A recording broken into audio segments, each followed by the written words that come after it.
A nice, relaxing bath. Not exactly. In a medieval town, bath day meant cold water if you were lucky, reused tubs, questionable herbs, and neighbors' gossip floating thicker than the steam. By the end, you might be wetter, but not necessarily. Cleaner tonight. We tiptoe into the crowded bathhouses and chilly cottages of medieval life, where getting clean was often more exhausting than staying dirty. If stories of history's uncomfortable, little moments help you drift off, you're in the right place. Dust on subscribe now and tap the bell icon for more sleepy, slightly soggy tales from the past. Before we continue, I'd love to know where are you listening from, and what time is it for you right now? It's always amazing to see how far our quiet little stories are reaching. You wake to the sound of your father's weary sigh echoing through the single room that houses your entire family. It's barely past dawn, but the autumn air already carries that sharp bite that means winter approaches faster than anyone wants to acknowledge. Your mother is already moving about the cramped space, her wooden clogs clicking against the packed earth floor as she tends to the dying embers in the central hearth. The familiar scents of yesterday's pottage and wood smoke fill your nostrils. But there's something different in the air today, attention, that makes your stomach clench even before you fully understand why. It's time, your father announces, his voice carrying the weight of a man who has wrestled with this decision for weeks. The words hang in the smoky air like a pronouncement of doom. Your younger sister, barely 7 years old, stops stirring the morning gruel and looks up with wide, frightened eyes. She knows, as you all know, exactly what those two words mean. Bath day has arrived. The decision to bathe isn't made lightly in your household. It requires weeks of preparation, careful calculation of resources, and most importantly, the accumulated grime and odor that even medieval standards can no longer tolerate. Your father, a wheelwright by trade, has been working extra hours to afford the precious resources this monthly ritual demands. For deniers for a full bath at the communal bathhouse. More than a day's wages for many, plus the cost of soap, clean linens, and the time lost from work. It's an investment that must be weighed against the family's survival through the coming winter months. Your mother nods grimly at the announcement, her weathered hands already calculating the logistics in her mind. She's been through this ritual 43 times in her life, once for every autumn of her existence, and each time it feels like preparing for battle. The soap she's been carefully hoarding since last month's market day sits wrapped in a scrap of linen, precious as gold. Made from tallow and ash, it represents hours of labor and precious coin that could have been spent on grain or fuel for the winter ahead.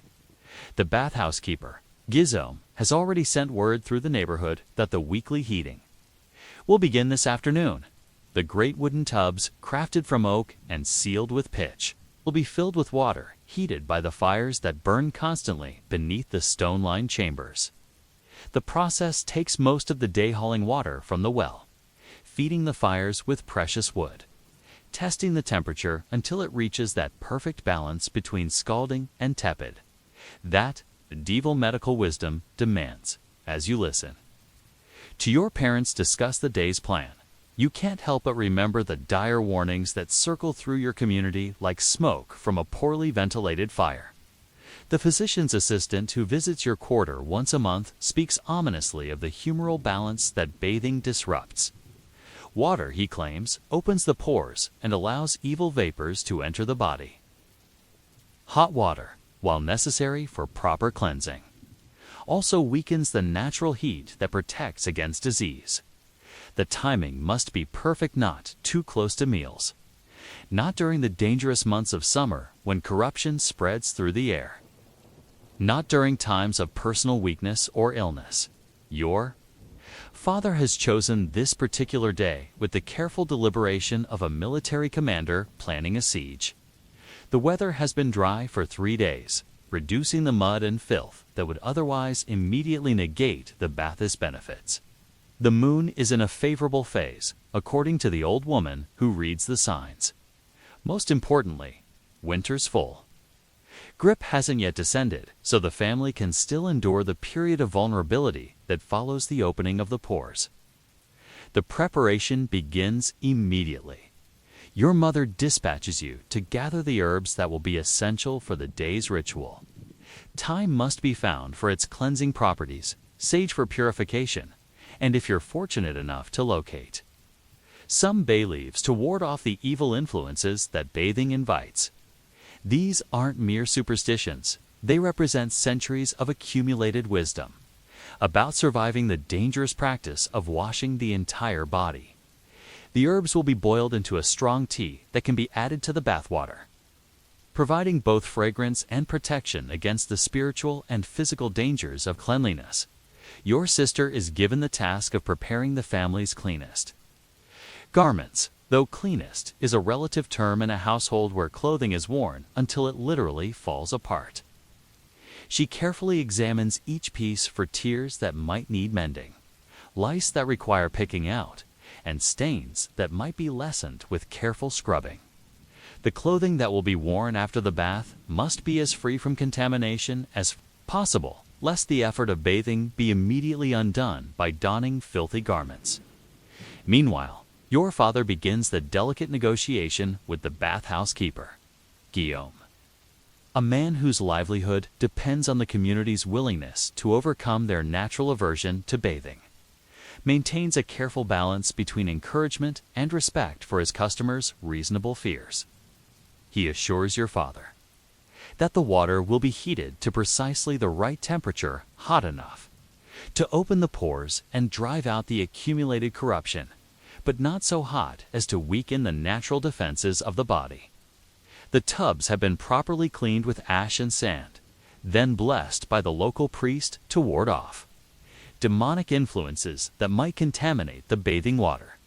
The economic calculation weighs heavily on your father's mind as he counts out the coins, 8 deniers for 2 adults and 2 children, plus additional fees for the use of soap and clean drying cloths. The sum represents nearly a week's income, money that could purchase bread for 10 days or fuel for a month. Yet the alternative allowing the family's cleanliness to deteriorate beyond the point of social acceptability carries its own costs. Your father's clients expect a certain standard of presentation, even from a humble craftsman. Marriage prospects for you and your sister depend partly on the family's reputation for basic hygiene. Most importantly, the medical wisdom of the age suggests that accumulated filth eventually leads to corruption of the blood and inevitable illness. As the morning progresses, news of your family's bathing plans spreads through the neighborhood with the speed of truly significant gossip. Neighbors stop by to offer advice, share cautionary tales, and generally participate in the community anxiety that surrounds such a momentous undertaking. Old Margot, whose own family bathes only twice a year, warns darkly about the danger of autumn bathing. The changing seasons, she claims, make the body particularly vulnerable to the evil influences that hot water invites. Young Marie, recently married and still flush with the confidence of newlywed prosperity, boasts about her monthly bathing schedule, though everyone knows her husband's merchant trade makes such luxury possible. The social dynamics of bathing create their own complicated web of relationships and obligations. Families that bathe frequently are simultaneously envied for their prosperity and suspected of dangerous vanity. Those who bathe rarely are pitied for their poverty but respected for their wise caution. Your family occupies that uncomfortable middle ground, prosperous enough to afford occasional bathing, but not wealthy enough to dismiss the real financial burden it represents. By midday, the full weight of the day's importance settles over your household like a heavy blanket. This isn't simply a matter of personal hygiene. It's a ritual that connects your family to ancient traditions, demonstrates your social status, and represents a calculated gamble with forces beyond your understanding. The decision to bathe carries implications that extend far beyond the simple act of washing with soap and water. It's a declaration of faith in your family's ability to survive the temporary weakness that cleanliness brings. a statement about your place in the community's social hierarchy, and an investment in your future health and prosperity.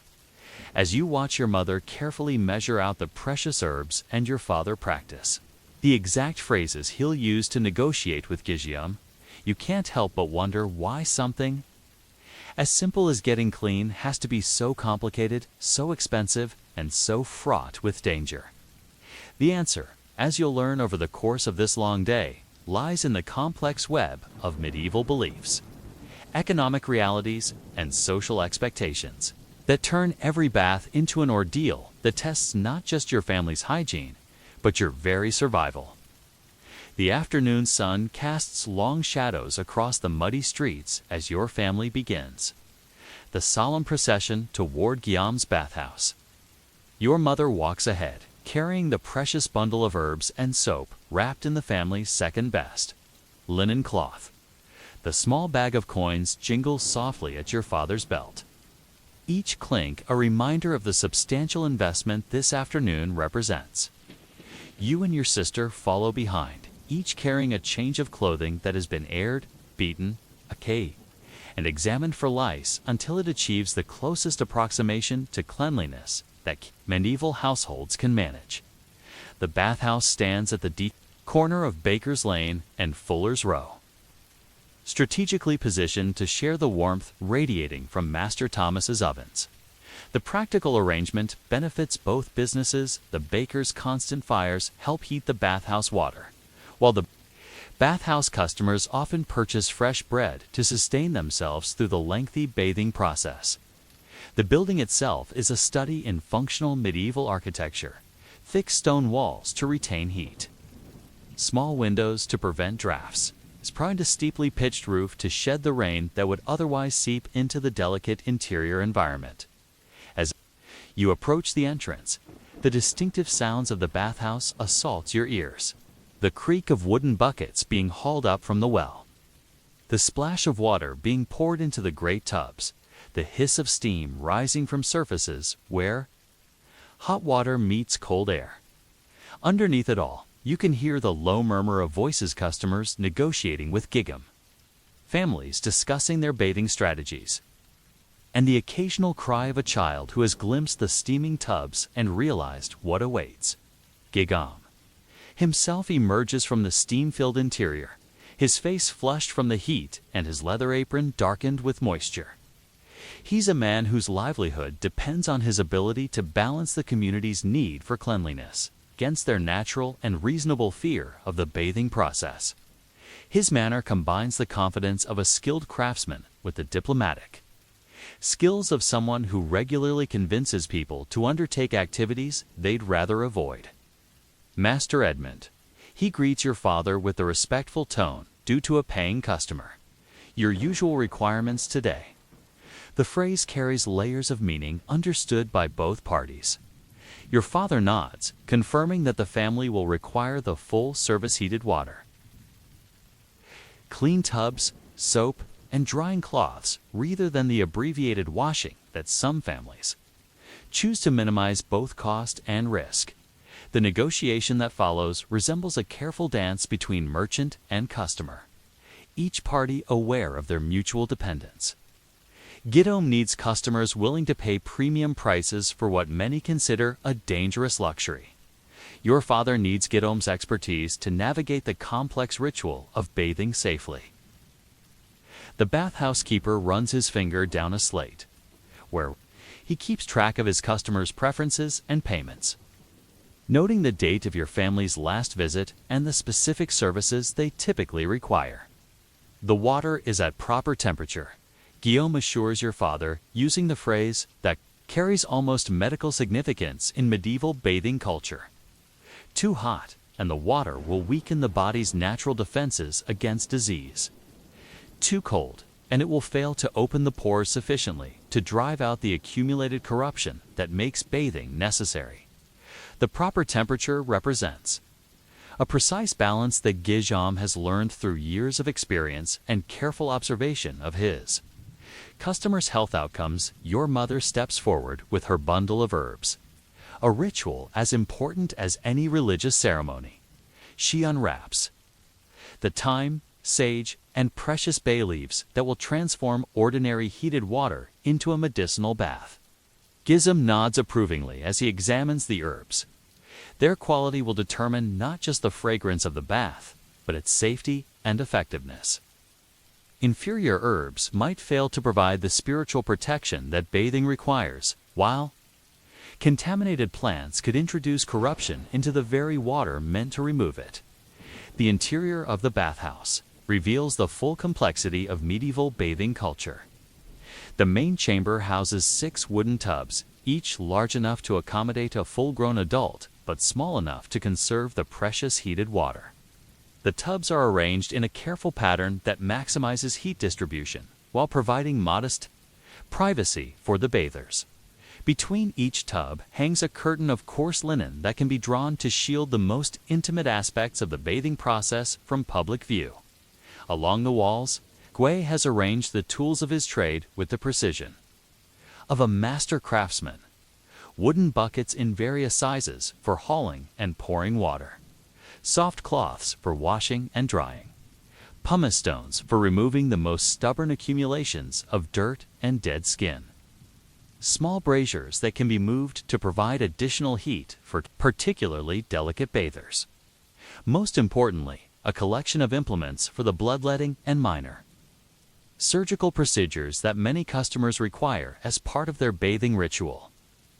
The steam rises from the tubs in ghostly columns that catch the afternoon light streaming through the small windows. The air carries the scent of the herbs that previous customers have added to their baths, a complex mixture of thyme, sage, rosemary, and other plants that medieval medical wisdom considers essential for safe bathing. Underneath the herbal fragrance, you can detect the more fundamental odors of wood, soap, and the inevitable human smells that accumulate in any place where people regularly remove their clothing. Other families are already engaged in various stages of the bathing process. The miller's wife sits in one tub, her long hair spread across the water's surface like dark silk, while her husband carefully pours heated water over her shoulders. In another corner, a young couple whispers together as they prepare for their surprise. A shared bath, their voices carrying the nervous excitement of people undertaking something both necessary and dangerous. An elderly woman sits on a bench near the warmest brazier, drying her thin white hair while her daughter helps her into the clean shift that will replace her bath-dampened clothing. Your family's assigned tub sits in the center of the room, positioned to receive the best heat distribution while avoiding the drafts that might endanger newly opened pores. Gijom personally supervises the final preparations, testing the water temperature with his elbow in the traditional manner and adding the herbs your mother has provided. The water darkens slightly as the herbs release their essence, and the familiar medicinal scent rises with the steam. The moment of truth approaches as your parents begin the careful process of removing their outer clothing. Medieval bathing etiquette requires a specific sequence outer garments first, then the linen underclothing that serves as the final barrier between skin and the dangerous outer world. Each piece is carefully folded and placed on the bench that Gizom provides, positioned close enough to the brazier to benefit from its warmth, but far enough away to avoid the sparks that occasionally escape from the burning charcoal. Your father enters the tub first, his weathered skin immediately flushing red as the heated water opens his pores and begins the process of drawing out the accumulated corruption of daily life. His sharp intake of breath echoes through the chamber not from pain, but from the sudden vulnerability that comes with submersion in heated water. Medieval medical theory teaches that this moment of opening represents both the cure and the danger of bathing.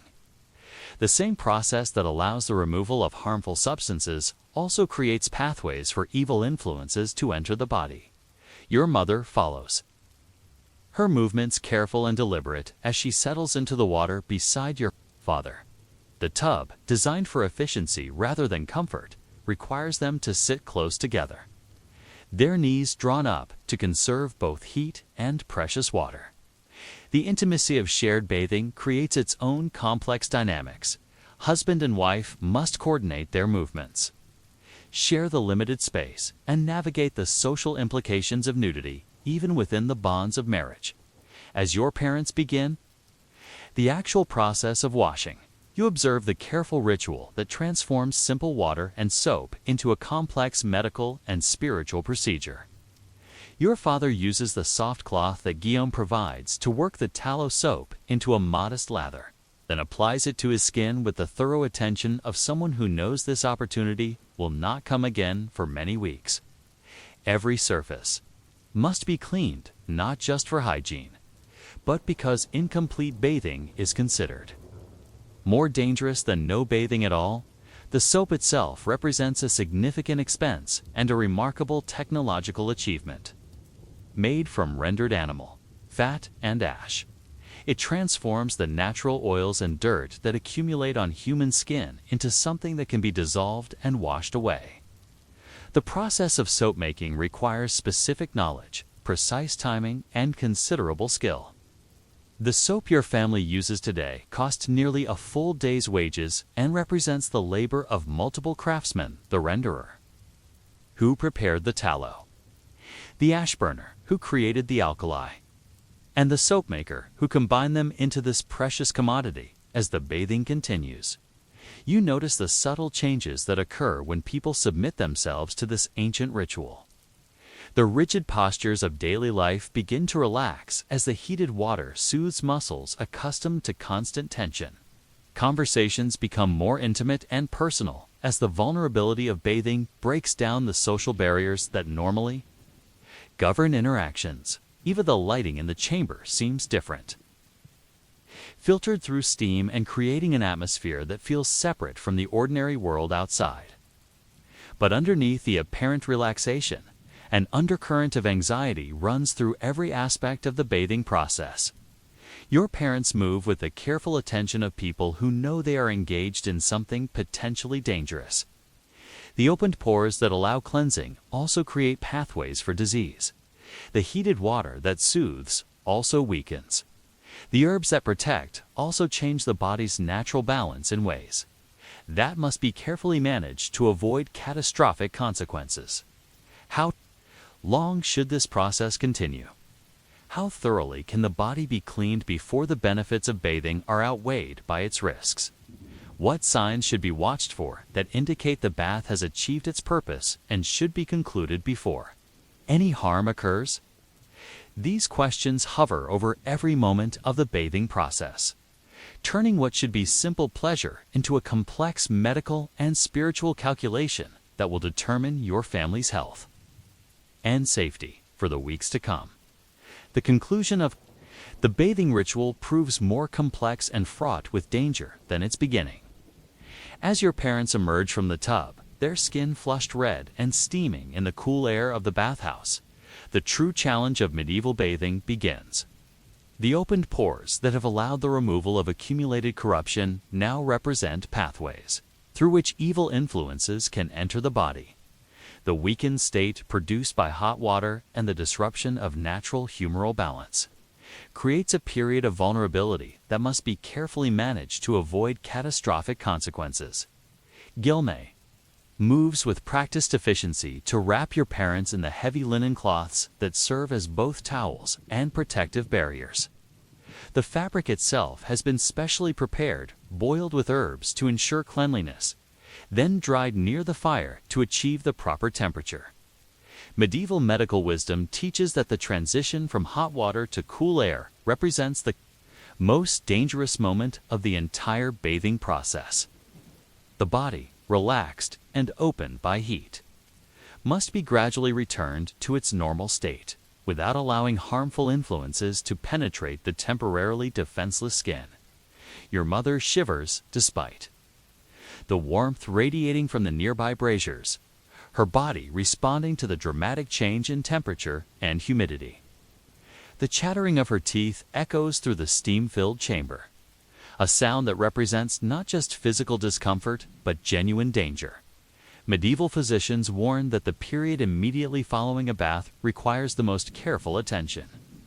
to prevent the development of fever, lung congestion, or the mysterious wasting diseases that sometimes follow excessive cleansing.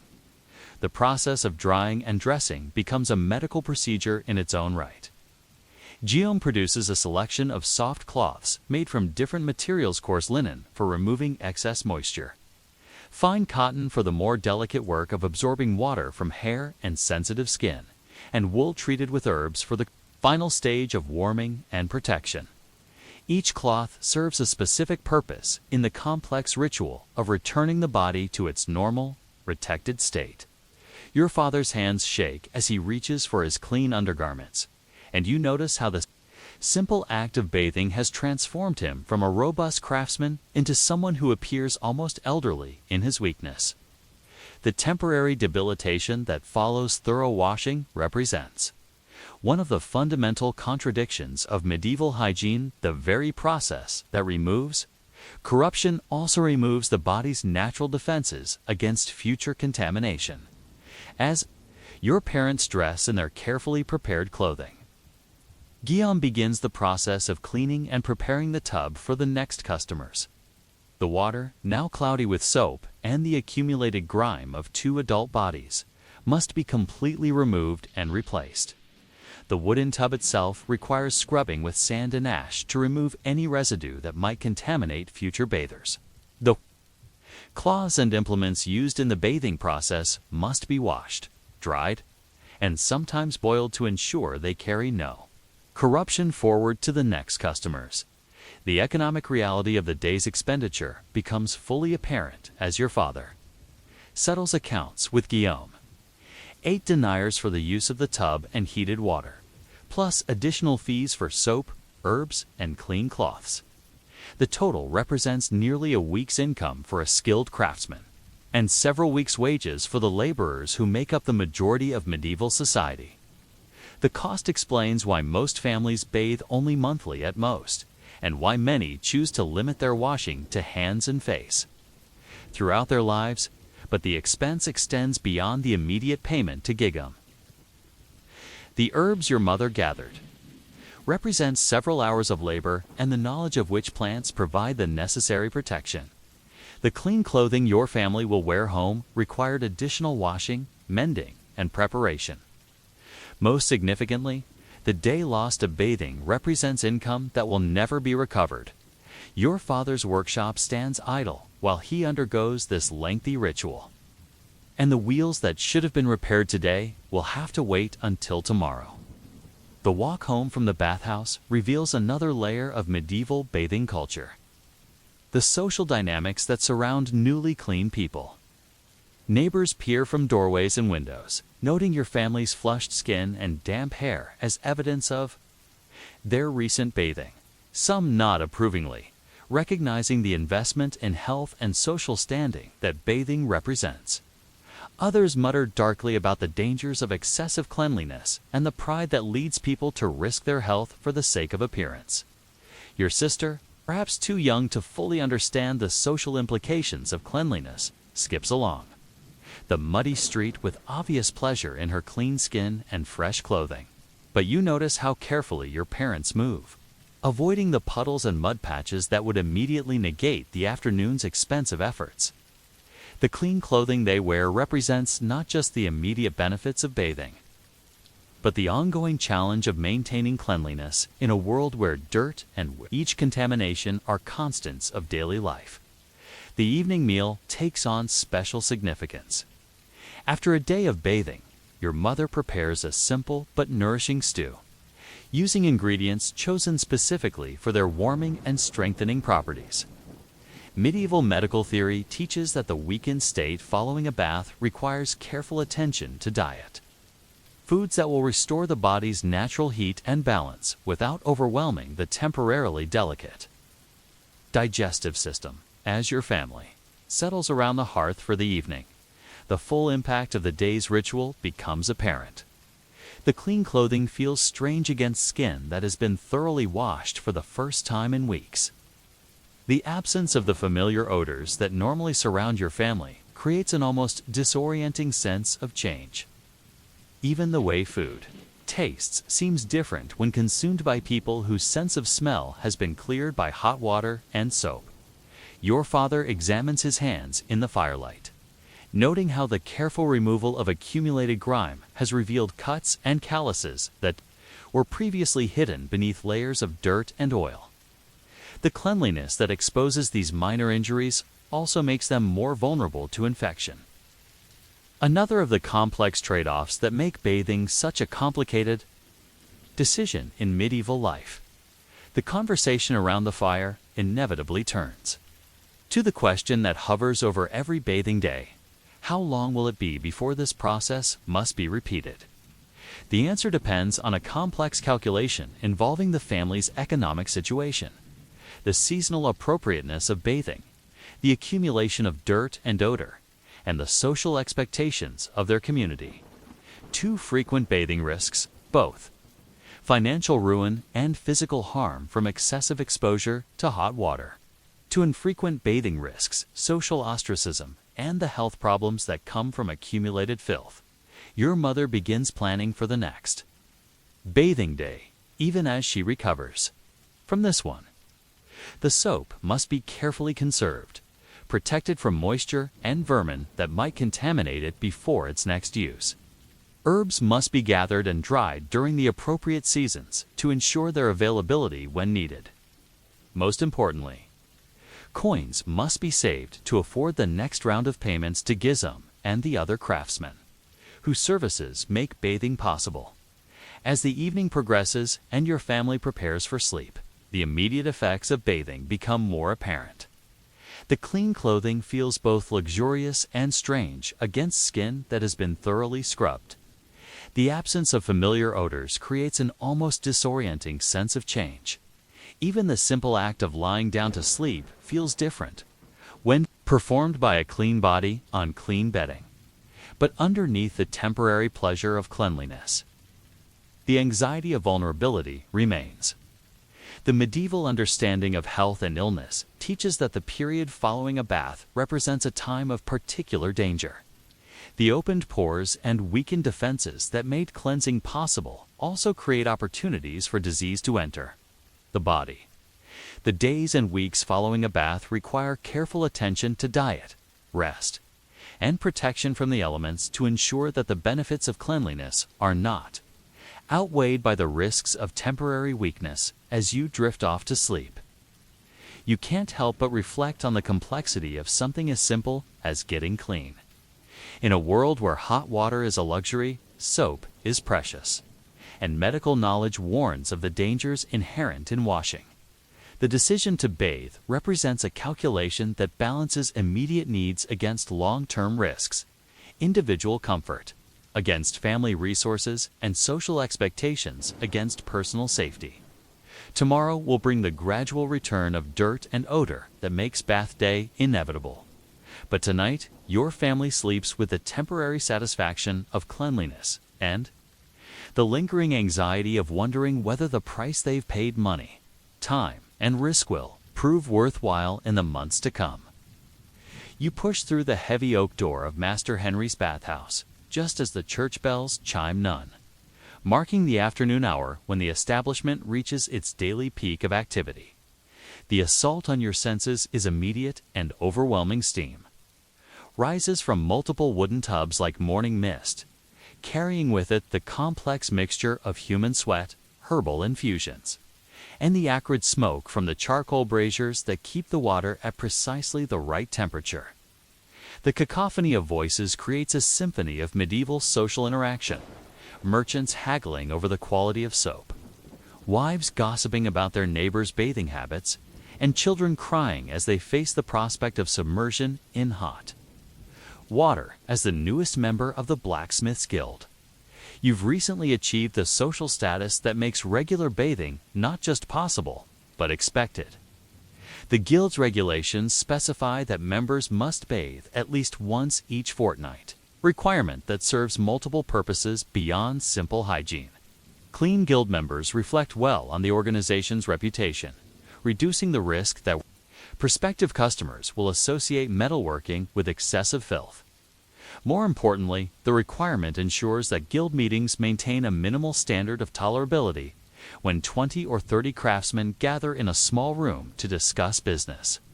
The accumulated odor of unbathed bodies can make productive conversation impossible. Master Henry himself emerges from the steam-filled interior, his leather apron darkened with moisture and his face flushed from the constant heat. He greets you with the careful balance of respect and familiarity that characterizes interactions between established business owners and rising craftsmen. Master Thomas, he says, using the title that still sounds strange to your ears. Your usual tub is prepared.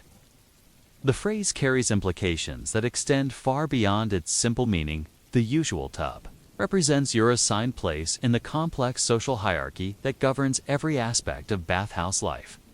The arrangement of tubs within the bathhouse reflects the rigid social stratification of medieval society with the precision of a carefully choreographed dance. The tubs closest to the main brazier, positioned to receive the maximum heat and illumination, are reserved for the most prominent customers, wealthy merchants, guild masters, and the occasional minor noble who chooses to bathe among the common people rather than maintain private facilities. These prime locations command premium prices and carry social prestige that extends far beyond the bathhouse walls. Your assigned tub occupies the middle tier of the bathhouse hierarchy, close enough to the heat source to ensure comfortable bathing, but not so close as to challenge the established order. The positioning reflects your recent promotion within the Smiths Guild and the gradual improvement in your family's economic circumstances. 6 months ago, you would have been relegated to the tubs near the door, where drafts make bathing uncomfortable and the social signal of low status follows you back into the community as you begin the familiar ritual of preparing for your bath. You observe the complex social dynamics that transform the bathhouse into a microcosm of medieval society. Master Guillaume, the wool merchant whose wealth allows him to bathe weekly, holds court near the warmest tub, while lesser merchants and craftsmen gather to seek his advice and curry his favor. His presence elevates the status of the entire establishment. Bathhouse that attracts wealthy regulars draws more customers and commands higher prices than one that serves only the desperately poor. The conversations that swirl around you reveal the multiple functions that the bathhouse serves within the community. Young peer, the baker's apprentice, seeks guidance about his upcoming marriage negotiations from the older men who have successfully navigated similar challenges. The candlemaker's wife shares remedies for childhood illnesses with newer mothers, her knowledge gained from years of experience and careful observation. Most significantly, information flows through the steam-filled chambers with the speed and efficiency of a merchant's network. News of grain prices, reports of traveling merchants, and warnings about disease outbreaks in neighboring settlements. But beneath the surface congeniality, tensions simmer like the water in the tubs themselves. The bathhouse's democratic nature, all customers receive essentially the same service, regardless of their social status, creates friction with the rigid hierarchies that govern every other aspect of medieval life. Wealthy merchants who command deference in the marketplace must share facilities with craftsmen and small traders who would normally step aside to let them pass. The temporary vulnerability that comes with nakedness and the need for assistance creates moments of equality that challenge the established social order. You notice how the seating arrangements around the tubs reflect these underlying tensions. Master Guillaume's entourage maintains careful distance from the group surrounding Master Robert, the competing cloth merchant whose rivalry with Guillaume extends far beyond simple business competition. Their followers arrange themselves in opposed camps, creating invisible boundaries that divide the bathhouse into competing territories. The conversations that flow between these groups require careful diplomatic navigation to avoid giving offense or appearing to choose sides in conflicts that could affect your own. Business relationships. The arrival of new customers disrupts the established equilibrium with the regularity of a tide. Each entry requires a subtle renegotiation of social positions, with existing customers adjusting their behavior and conversation to accommodate the newcomer's status and relationships. When Master Jean, the goldsmith, whose work decorates the local church, enters the bathhouse, conversations pause as people calculate how his presence changes the social dynamics of the room. His wealth and connections to the clergy give him status that must be acknowledged. But his known rivalry with several of the regular customers creates delicate situations that require careful handling.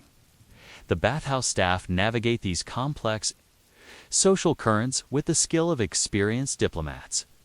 Master Henry himself moves between groups of customers, offering opinions and advice while carefully avoiding any statements that might be interpreted as taking sides in business disputes. His assistant, young Claude, has developed an almost supernatural ability to anticipate the needs and preferences of regular customers while maintaining the careful neutrality that allows him to serve competing merchants without giving offense.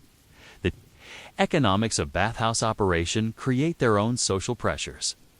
The cost of heating water, maintaining facilities, and providing soap and clean linens requires a steady stream of customers willing to pay premium prices for the privilege of bathing. This economic reality means that Master Henry must balance the competing demands of different social groups while ensuring that no single faction drives away customers from opposing camps. The delicate balance between maximizing revenue and maintaining social harmony requires constant attention and occasional intervention when tensions threaten to boil over. As you settle into your assigned tub, the heated water immediately begins, the process that makes bathing both necessary and dangerous.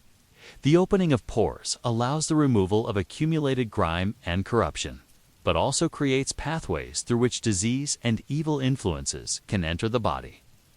The vulnerability that comes with submersion in hot water extends beyond the purely physical. The temporary weakening of natural defenses also applies to the social and economic defenses that normally protect individuals from exploitation and manipulation. The soap you use carries its own social implications.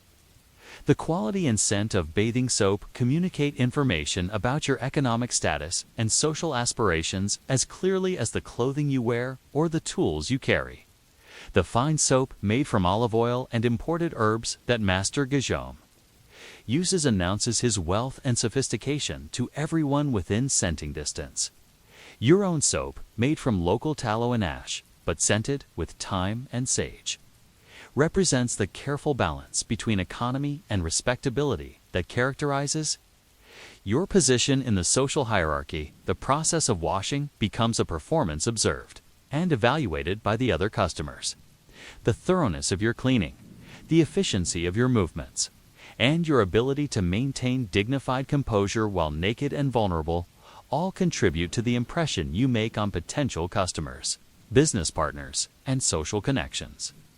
A craftsman who appears sloppy or awkward in the bathhouse may find his professional reputation suffering in ways that extend far beyond questions of personal hygiene. The conversations that develop during bathing reveal information that would never be shared in more formal social settings. The vulnerability and intimacy of shared nakedness break down barriers that normally prevent honest communication between people of different social classes. Master Guillaume, who would normally maintain strict formality in his interactions with working craftsmen, finds himself discussing his concerns about his daughter's marriage prospects with surprising openness. The baker's wife shares her worries about grain prices with the candlemaker's wife, knowing that information gained in the bathhouse carries a different kind of confidentiality than gossip shared in the marketplace. As the afternoon progresses and more customers arrive for their scheduled bathing times, the social dynamics of the bathhouse become increasingly complex. Established groups must accommodate newcomers. Ongoing conversations must be adjusted to include additional participants. And the careful balance of social hierarchies requires constant renegotiation. The steam-filled air carries not just the scent of herbs and soap, but the palpable tension of people navigating relationships that could determine their economic and social success in the community. The question that haunts every regular customer of the bathhouse is whether the social benefits of communal bathing outweigh its risks and costs. The opportunity to gather information, make business contacts, and demonstrate social status must be balanced against the expense of regular bathing. The vulnerability that comes with public nakedness and the potential for social conflicts that could damage important relationships. How often should a rising craftsman bathe to maintain his reputation without appearing to claim status above his station? How should he navigate the competing social groups that divide the bathhouse customers? Most importantly, how can he use the unique opportunities that bathhouse culture provides to advance his position in the community without giving offense to those who currently hold power?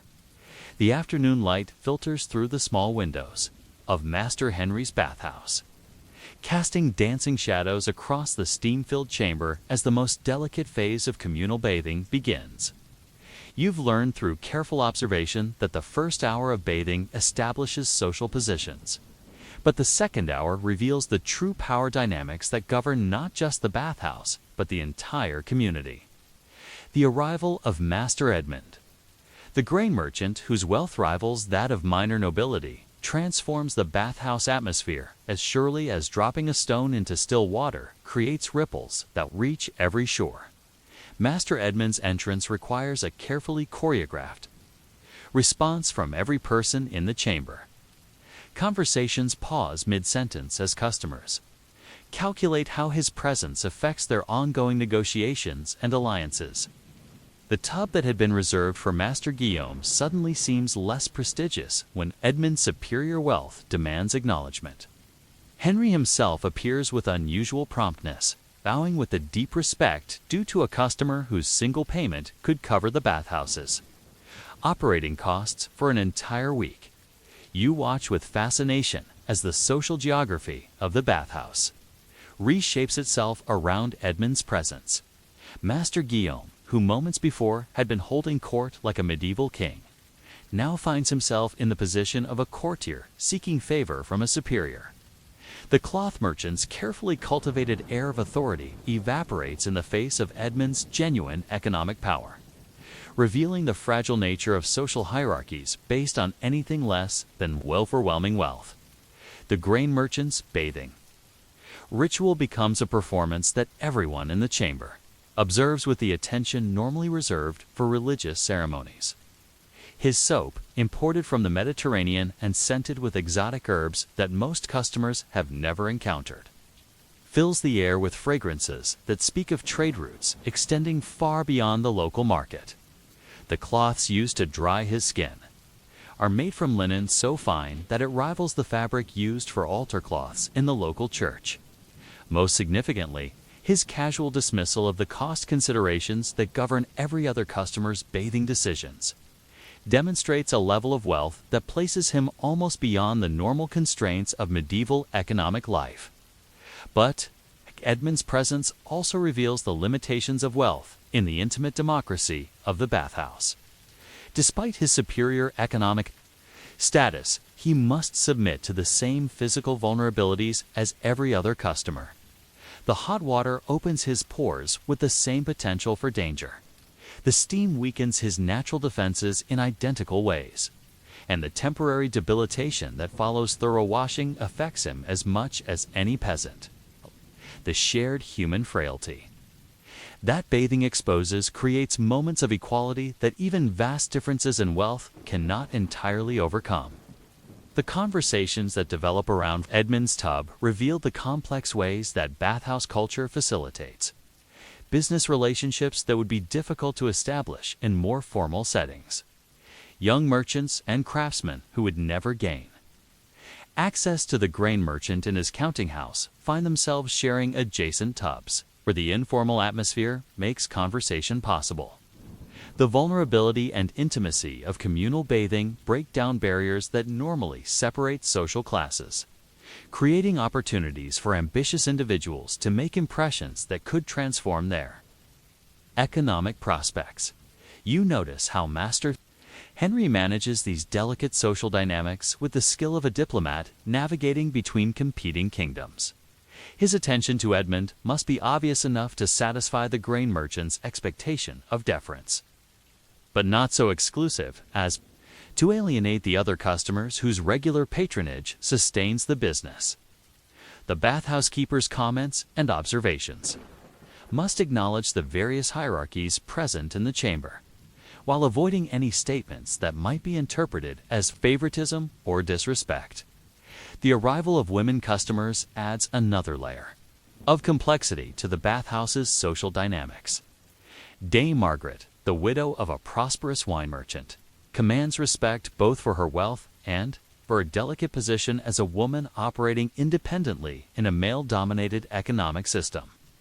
Her presence requires adjustments in conversation topics and social behavior that acknowledge both her elevated status and the special considerations that medieval society demands when women and men share communal spaces. The segregation of bathing by gender occurs not through separate facilities. Most bathhouses cannot afford the luxury of duplicate equipment, but through careful scheduling and social conventions that minimize potential scandals. Dame Margaret's bathing time is coordinated with other respectable women of the community, creating a temporary female enclave within the predominantly male environment of the bathhouse. The conversations that develop during women's bathing hours focus on different topics than those that occupy men's attention, but they serve similar functions in facilitating business relationships and social connections.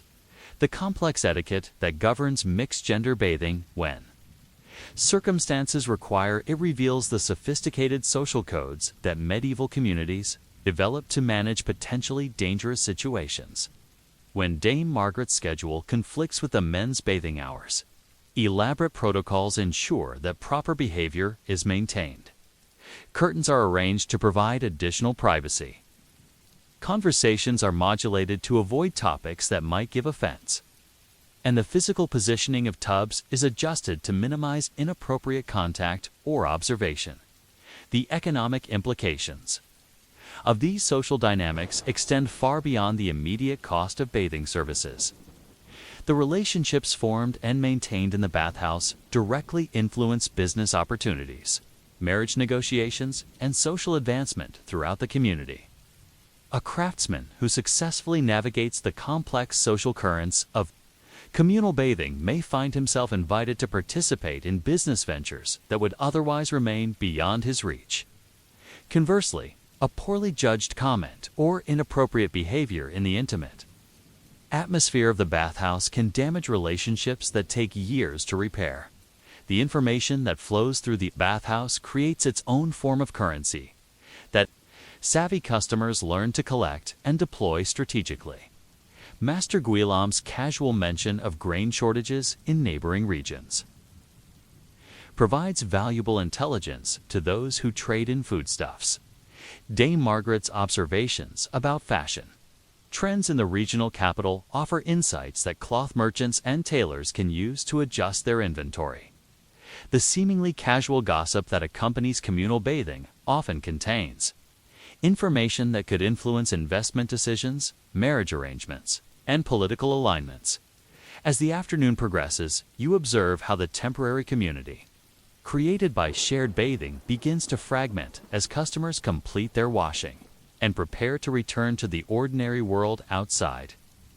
The social connections formed in the steam-filled intimacy of the bathhouse must be carefully managed to ensure they translate into beneficial relationships in the more formal settings of marketplace and workshop. The challenge lies in maintaining the personal connections developed during vulnerable moments while respecting the social hierarchies that govern normal interactions. The process of leaving the bathhouse requires its own diplomatic skills. The order in which customers complete their bathing and dress communicates information about their social status, and their respect for established hierarchies. Master Edmund's early departure allows other customers to continue their conversations without the constraint of his overwhelming presence. But it also signals the grain merchant's confidence in his social position. He has no need to seek favor or information from lesser customers. The gradual emptying of the bathhouse reveals the physical evidence of the afternoon's social interactions. The water in the various tubs has been clouded and contaminated to different degrees, reflecting both the thoroughness of individual washing and the quality of soap and herbs that different customers could afford. The cloths and implements used in the bathing process bear the marks of their use, and Master Henry's assistants begin the complex process of cleaning and preparing the facilities for the next group of customers. As you emerge from your own tub and begin the careful process of drying and dressing, you reflect on the intricate social performance that has surrounded your simple desire to get clean. The bathhouse serves functions that extend far beyond hygiene. It operates as an informal marketplace for information, a venue for social advancement, and a testing ground for the complex relationships that determine success in medieval society. The afternoon's bathing has provided not just physical cleanliness, but also intelligence about grain prices, insights into the personalities of potential business partners, and opportunities to demonstrate your own social competence to customers who might influence your future prosperity. But the benefits of communal bathing come with corresponding risks that extend beyond the physical dangers of hot water and opened pores. The intimacy and vulnerability of shared bathing create opportunities for both connection and conflict. A carelessly chosen word or an inappropriate gesture can damage relationships that took months to develop. The information shared in the steam-filled atmosphere of the bathhouse can be used against those who reveal too much about their business plans or personal circumstances. How should an ambitious craftsman navigate these treacherous social waters? When does the pursuit of advancement through bathhouse connections cross the line into dangerous social climbing that might provoke retaliation from established powers? Most importantly, how can the unique opportunities provided by communal bathing culture be exploited without falling victim to the social and economic traps that await the unwary? The final hour of communal bathing reveals the most troubling aspect of medieval bathhouse. It's culture, the way that shared vulnerability creates opportunities for both unprecedented intimacy and devastating betrayal. As the afternoon shadows lengthen and the steam begins to dissipate, you witness the delicate process by which the temporary democracy of the bathhouse must be dismantled. Before customers return to the rigid hierarchies of ordinary life, Master Edmund's casual comment about his concerns over his daughter's dowry negotiations opens a window into the private anxieties of the wealthy that would never be visible in more formal social settings. The grain merchant's admission that he worries about finding a suitable husband for a girl whose intelligence might intimidate potential suitors reveals a human vulnerability that his public persona never betrays. In the ordinary world, such personal information would be carefully guarded, shared only with trusted advisors who have proven their discretion through years of loyal service. But the intimate atmosphere of the bathhouse breaks down the normal barriers that protect private information, creating opportunities for both genuine connection and calculated exploitation. You notice how Master Guillaume's expression changes as he absorbs Edmund's unguarded comments about his family circumstances. The cloth merchant's mind is clearly working through the implications of this intelligence. Knowledge about the grain merchant's personal concerns could provide leverage in future business negotiations or insights into investment opportunities that might arise from family connections. The vulnerability that bathing creates extends beyond the merely physical opening of pores and temporary weakening of natural defenses. The psychological and social defenselessness that comes with public nakedness and shared dependency on bathhouse services creates conditions where people reveal aspects of themselves that could be used against them in the competitive world of medieval commerce. The same intimacy that allows for genuine human connection also provides opportunities for those skilled in manipulation to gather information and establish influence that could prove decisive in future conflicts. You watch with growing unease as the conversations around you reveal the complex web of obligations, rivalries, and secret alliances that govern your community's economic life. Dame Margaret's seemingly innocent questions about wool prices probe for information that could affect her late husband's business interests, which she continues to manage despite the social constraints that normally prevent women from engaging directly in commerce. Her inquiries reveal a sophisticated understanding of market dynamics that surprises the male merchants who had underestimated her. Commercial acumen. The bathhouse's democratic atmosphere creates situations where normal social protocols fail to provide adequate protection for unwary participants. Young Pierre, the baker's apprentice, finds himself drawn into a conversation with Master Guillaume about grain purchases that reveals information about his master's financial situation that should never be shared with a competitor. The apprentice's eagerness to participate in adult conversations blinds him to the potential consequences of his indiscretion. And you can see Guillaume filing away details that could be used to undermine the bakery's business relationships. The physical closeness required by the bathhouse's design, multiple people sharing limited space around tubs and braziers, creates opportunities for private conversations that can be overheard by unintended listeners. You notice how Master Robert, the rival cloth merchant, positions himself to overhear Guillaume's discussions with other customers, gathering intelligence about business plans and personal relationships that could provide advantages in their ongoing commercial competition. The steam-filled atmosphere that provides privacy from distant observers also creates acoustic conditions where whispered conversations can be surprisingly audible to those who know how to listen carefully. The temporary weakness that follows thorough bathing effects not just physical condition, but also mental acuity and emotional control. You observe how customers who entered the bathhouse, with careful guard over their expressions and statements, gradually become more open and careless as the heat and steam take their toll. Master Edmund's usual shrewd evaluation of everyone around him gives way to a more relaxed engagement that reveals information about his business, relationships, and personal opinions that his competitors would find extremely valuable. The social mixing that bathhouse culture encourages creates opportunities for ambitious individuals to establish connections across class lines, but it also exposes those connections to manipulation and exploitation.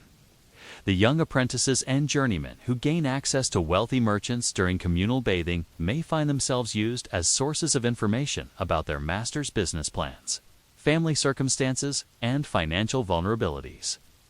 The mentoring relationships that appear to develop in the intimate atmosphere of the bathhouse may actually be sophisticated forms of espionage that serve the interests of those who know how to exploit the vulnerabilities that bathing creates.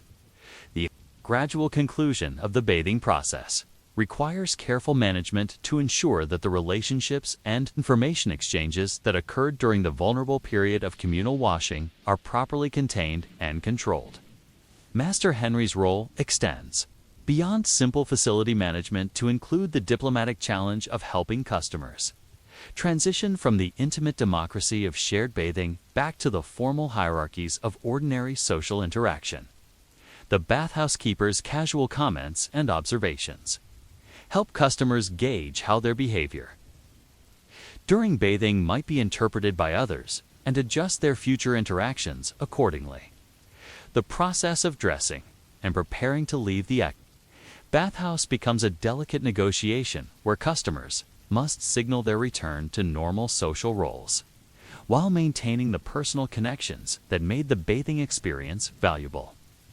The order in which people dress, the topics they choose for final conversations, and the arrangements they make for future contact all communicate information about how they intend to use the relationships and intelligence gained during their vulnerable hours in the steam-filled chamber. You notice how the customers who have been most successful in navigating the THR, Melly Kiss, Will Ruby Kiss. Only Ruby Kiss has the luxurious texture that glides in ways. Elisa Rewise, Cup Rewise, Lost a Complex social currents of the bathhouse are those who have learned to balance openness with discretion, sharing enough personal information to establish genuine connections while protecting the most sensitive details that could be used against them. Master Ghulam's conversations reveal a sophisticated understanding of how much vulnerability to display and when to retreat behind. The protective barriers of formal social interaction. Asterisk. The economic implications of bathhouse culture extend far beyond the immediate cost of bathing services to include the potential gains and losses that result from the relationships and information exchanges that communal washing facilitates. A single afternoon's bathing can provide intelligence that influences months of business decisions, establish connections that lead to profitable partnerships, or create vulnerabilities that competitors exploit for years to come. The true cost of communal bathing includes not just the fees paid to Master Henry, but also the risks assumed by exposing oneself to the observation and manipulation of others. During moments of maximum vulnerability, as you complete your own bathing and prepare to leave the facilities, you reflect on the dangerous complexity of something as simple as getting clean in a communal setting. The bathhouse serves as a microcosm of medieval society's contradictions. The same conditions that make genuine human connection possible also create opportunities for exploitation and betrayal. The democratic ideals that seem to govern communal bathing exist in constant tension with the hierarchical realities that structure all other aspects of medieval life. The relationships formed in the intimate atmosphere of the bathhouse must somehow be maintained and managed in the outside world, where different rules apply and different dangers await. The information gained through careful observation and strategic conversation during bathing hours must be processed and deployed in ways that advance personal interests without creating enemies or revealing the sources of intelligence. Most challenging of all, the temporary weaknesses and vulnerabilities that bathing creates must be overcome quickly enough to prevent lasting damage to social position and economic prospects. The question that haunts every regular customer of the bathhouse is whether the benefits of communal bathing justify the risks it entails. The opportunities for social advancement, business intelligence, and personal connection must be weighed against the dangers of exposure, manipulation, and the inevitable conflicts that arise when people compete for advantage in settings where normal social protections are temporarily suspended. How can the unique benefits of bathhouse culture be captured without falling victim to its inherent dangers? When does the pursuit of advantage through communal vulnerability cross the line into reckless exposure that threatens everything one has worked to achieve? As you step out into the late afternoon air, your skin still flushed from the heat and your mind processing the complex interactions you've witnessed and participated in. You understand why medieval people approached communal bathing with such careful calculation. The bathhouse represents both the promise and the peril of medieval social mobility, a place where rigid hierarchies temporarily give way to democratic interaction, but where the very conditions that make transformation possible also create opportunities for those who would exploit the vulnerable for their own advancement. You wake before dawn in your private chamber within the castle walls, already dreading what this day will bring. As a minor lord with holdings that span 3 villages and a modest income from wool and grain, you occupy that precarious position. In the feudal hierarchy, where maintaining appearances requires constant vigilance and considerable expense, today marks the occasion of your monthly private bath, a ritual that demonstrates your elevated status while simultaneously draining resources that might be better invested in the defense and improvement of your lands. The decision to bathe privately, rather than visit the public bathhouses that serve your subjects, reflects both your social obligations and your practical vulnerabilities. A lord who bathes among common merchants and craftsmen risks undermining the mystique of authority that keeps peasants obedient and potential rivals respectful. Yet the cost of maintaining private bathing facilities represents a significant burden on an estate that struggles to generate enough income to support the lifestyle that your position demands. Your Chamberlain. Master Geoffrey appears at your door with the formal bearing that all interactions with nobility require. But you can see the concern in his eyes as he announces that the preparations for your bath are ready to begin. Geoffrey has served your family for 20 years, and his intimate knowledge of your financial circumstances makes him acutely aware of the strain that maintaining aristocratic standards places on your resources. The elaborate rituals surrounding noble bathing require the services of multiple specialists, whose fees could otherwise support a dozen peasant families for a month. The wooden tub that will serve as the centerpiece of today's ritual has been crafted specifically for your use by the finest woodworkers in the region. Made from oak boards, sealed with pitch, and reinforced with iron bands, it represents an investment equivalent to the cost of a good warhorse. The tub's interior has been polished smooth to prevent splinters and stained with herbs to provide both fragrance and protection against the evil influences that bathing is believed to invite. Even the positioning of the tub within your chamber has been calculated according to the recommendations of learned physicians who understand the complex relationship between bathing, health, and social status. The process of heating water for a noble's bath requires the coordinated efforts of your entire household staff. Your kitchen servants have been working since before dawn to heat the dozens of pots and cauldrons required to fill the tub with water at precisely the right temperature. The fuel alone carefully seasoned wood that burns clean and hot costs more than most peasants spend on food in a month. The logistics of transporting heated water from the kitchen to your chamber without losing too much heat requires timing and coordination that rival the planning of a military campaign. Your personal physician, Master Aldrich, arrives to supervise the medical aspects of your bathing ritual. His presence reflects both the genuine dangers that bathing poses to health and the social expectations that surround aristocratic hygiene. Master Aldrich carries with him a leather satchel containing the specialized implements and medications that noble bathing requires. Bloodletting knives for the minor surgery that often accompanies thorough washing, herbal preparations designed to protect against the humoral imbalances that hot water can cause, and exotic remedies imported from distant lands at considerable expense. The selection of herbs that will transform your bathwater into a medicinal treatment represents another significant cost in both money and diplomatic complexity.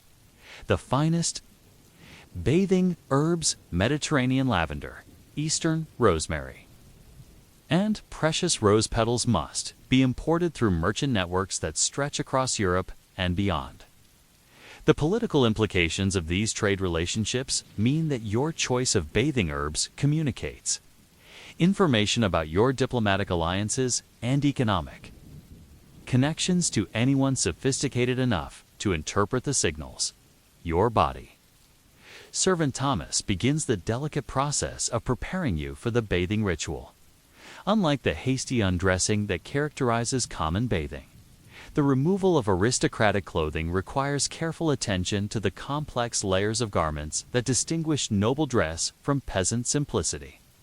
Each piece of clothing must be properly folded and stored to prevent damage to fabrics that cost more than most people earn in a year.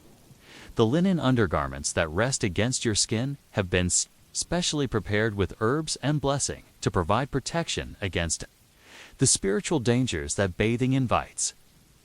The timing of your bath reflects the complex medical and astrological calculations that govern aristocratic healthcare. Master Aldrich has consulted astronomical charts to ensure that the planetary influences are favorable for the disruption of natural humoral balance that bathing entails. The season early autumn has been chosen because medieval medical wisdom considers it the safest time for the wealthy to undergo the stress of thorough washing. The phase of the moon, the direction of the wind, And even the political tensions within the kingdom have been evaluated to minimize the risks that accompany noble bathing. As the final preparations proceed, you can't help but reflect on the ironic burden that your elevated status creates. The peasants who work your land can bathe when they choose, if they choose, with minimal ceremony and expense.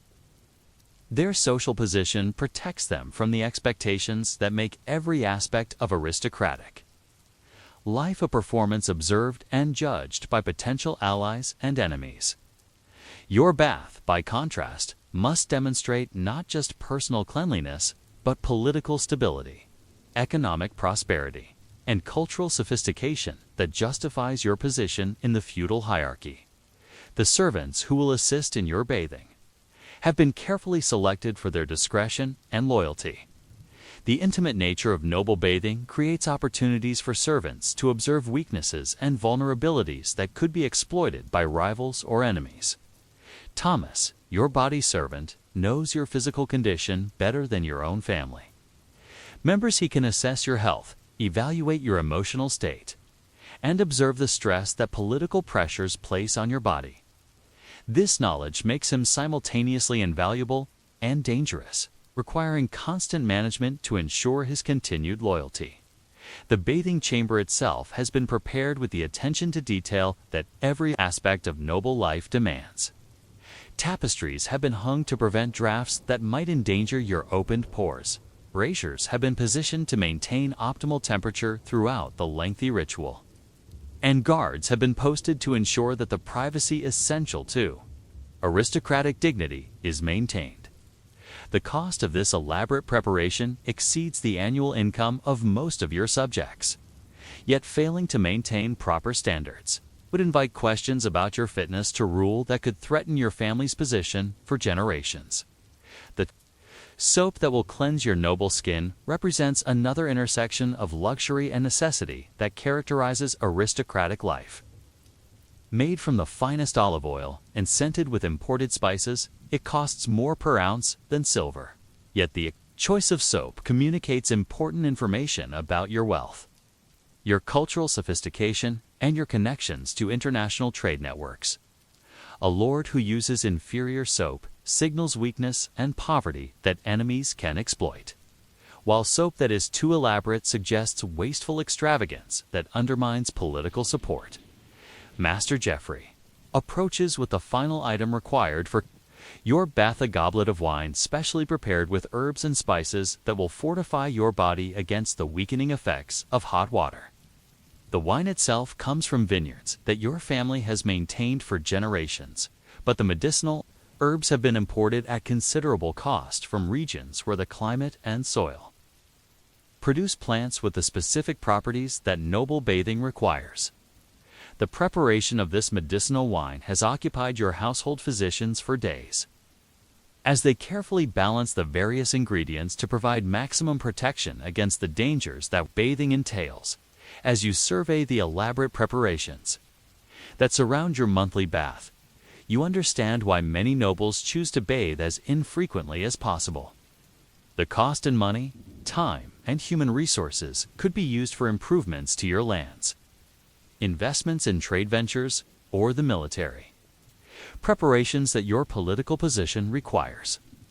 Yet the social expectations that govern aristocratic behavior make regular bathing a necessity rather than a luxury. A lord who fails to maintain proper standards of cleanliness invites challenges to his authority that could prove far more expensive than the most elaborate bathing ritual. The irony of your situation becomes clear as you prepare to enter the heated water that awaits you. The very privileges that define your aristocratic status, the right to privacy, the expectation of luxury, the requirement to demonstrate superiority over your subjects, transform the simple act of getting clean into a complex and expensive ordeal that carries risks extending far beyond the physical dangers of hot water and opened pores. Your bath represents not just personal hygiene, but political theater, economic demonstration, and social positioning that could determine your family's fate for generations to come. How can you balance the genuine need for cleanliness against The elaborate expectations that noble bathing entails. What risks are you willing to accept to maintain the appearances that your position demands? Most importantly, how can you navigate the complex requirements of aristocratic hygiene without bankrupting your estate or exposing yourself to the physical and political dangers that elaborate bathing rituals inevitably create? The moment arrives when you must surrender yourself to the elaborate ritual that transforms a simple bath into a complex medical and social procedure. Master Aldrich positions himself beside the tub with the grave demeanor of a physician preparing for surgery, his collection of instruments arranged with the precision that life and death procedures require. The heated water before you represents not just cleanliness, but a carefully calculated risk that could strengthen your body and political position or weaken both beyond recovery. Thomas, your body servant, begins the process of testing the water. Temperature using the traditional method passed down through generations of aristocratic service. His experienced hand moves through the herb-scented water with the delicate touch of someone who understands that the difference between beneficial and dangerous heat can be measured in degrees that ordinary thermometers cannot detect. The water must be hot enough to open your pores and drive out the accumulated corruption that makes bathing necessary, yet not so hot as to weaken your natural defenses against the diseases that constantly threaten noble health. The entry into the tub requires the same careful attention to protocol that governs every aspect of aristocratic life. You cannot simply step into the water like a common peasant seeking relief from accumulated grime. Instead, the process must be managed with the dignity that befits your station and the medical precision that your physician demands. Master Aldrich guides your descent into the heated water while Thomas positions himself to provide assistance if the heat proves more overwhelming than anticipated. The sensation of hot water against your skin brings immediate awareness of why bathing is considered both therapeutic and dangerous. The heat penetrates through layers of accumulated tension and fatigue, relaxing muscles that have been rigid with the constant stress of managing your estates and navigating the complex political relationships that define aristocratic life. But the same heat that provides relief also opens pathways through which harmful influences can enter your body, creating a vulnerability that must be carefully managed to prevent catastrophic consequences. The soap that Thomas applies to your skin represents the pinnacle of medieval luxury manufacturing. Made from olive oil, imported from Mediterranean regions where your family maintains trading relationships, it transforms the natural oils and accumulated grime of aristocratic life into a lather that can be washed away with heated water. The scent, a complex blend of lavender, rosemary, and exotic spices, adds your cultural sophistication to anyone within sensing distance while providing medicinal benefits that justify the enormous expense. As the washing proceeds, you become acutely aware of the multiple audiences that your private bath serves. Thomas observes your physical condition with the trained eye of someone whose livelihood depends on maintaining his master's health and dignity. Master Aldrich monitors your body's responses to the heat and herbs with the clinical attention of a physician who could be held responsible for any adverse consequences. Even the guards posted outside your chamber represent potential witnesses, whose observations could influence your reputation throughout the region. The vulnerability that bathing creates extends far beyond the physical opening of pores and temporary weakening of natural defenses. The intimate assistance that your condition requires reveals information about your health, your emotional state, and your personal habits that could be used by enemies to assess your fitness for continued rule. A lord who appears weak or sickly during his private moments may find that information circulating among rivals who would exploit any sign of vulnerability. Master Aldrich begins the bloodletting procedure that accompanies most aristocratic bathing rituals. The small incisions made in specific locations on your arms and legs serve multiple purposes according to medieval medical theory. The removal of corrupted blood helps restore the humoral balance that bathing disrupts, while the controlled bleeding demonstrates your body's ability to heal itself, sign of the divine favor that legitimizes aristocratic rule. The physician's skilled hands work with instruments that have been blessed by the castle, chaplain and prepared according to medical traditions that extend back to ancient authorities. The herbal infusions that Thomas adds to your bathwater create a complex mixture of therapeutic and protective substances that justify the enormous cost of aristocratic bathing. Each herb serves specific purposes: time for purification, sage for wisdom and protection, rosemary for remembrance and mental clarity. The combination of these powerful plants transforms ordinary heated water into a medicinal treatment that addresses not just physical cleanliness, but spiritual and intellectual well-being. As you settle deeper into the herb-scented water, the conversation that develops between you and your attendants reveals the complex relationship between master and servant that intimate service creates. Thomas, despite his subordinate position, possesses knowledge about your personal habits and physical condition that makes him simultaneously valuable and dangerous.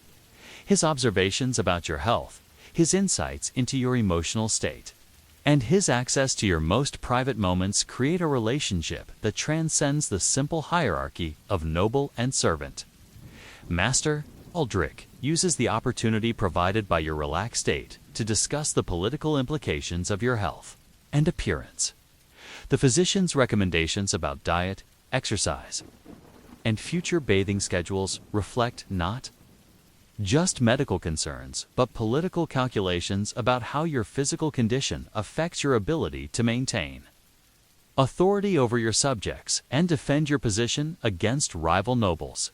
The connection between personal health and political power makes every aspect of your medical care a matter of state importance.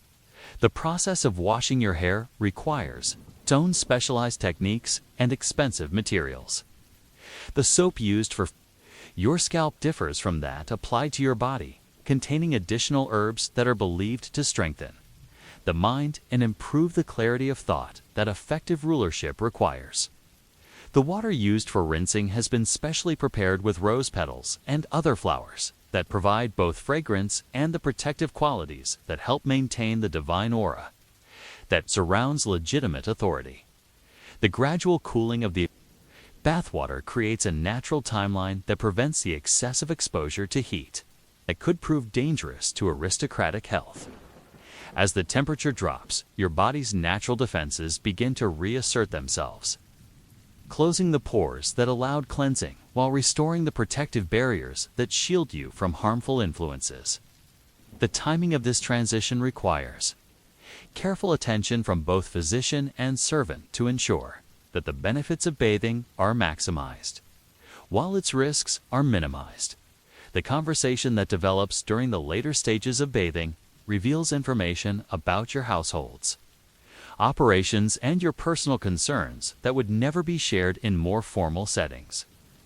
The intimacy and vulnerability of the bathing ritual break down the normal barriers that separate a lord from his servants, creating opportunities for honest communication about problems and challenges that affect the entire estate. Thomas's observations about the mood of your household staff, Master Aldrich's concerns about regional health problems, and your own reflections on political pressures combine to create a comprehensive assessment of your current situation as the bath nears its conclusion. The process of emergence becomes as complex and carefully managed as the initial entry into the heated water. The transition from the warm, protected environment of the tub to the cooler air of your chamber must be gradual enough to prevent shock while swift enough to avoid prolonged exposure to dangerous temperature changes. Thomas and Master Aldrich coordinate their efforts to wrap you in pre-warmed cloths that provide both modesty and protection against the harmful influences that might exploit your temporarily weakened state. The immediate aftermath of aristocratic bathing reveals the full complexity of maintaining noble standards in a world where cleanliness carries both benefits and risks. Your skin, now thoroughly cleaned and softened by the expensive soap and herb-infused water, requires careful attention to prevent damage from exposure to cooler air. The opened pores that allowed the removal of accumulated corruption also create pathways through which harmful substances can enter your body, requiring protective measures that extend far beyond simple drying and dressing.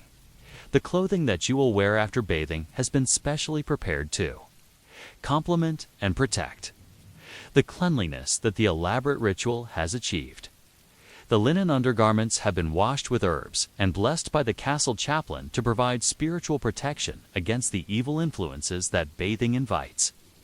The outer garments have been aired and treated with fragrant substances that will maintain the impression of cleanliness while providing practical protection against the contamination that daily life inevitably brings.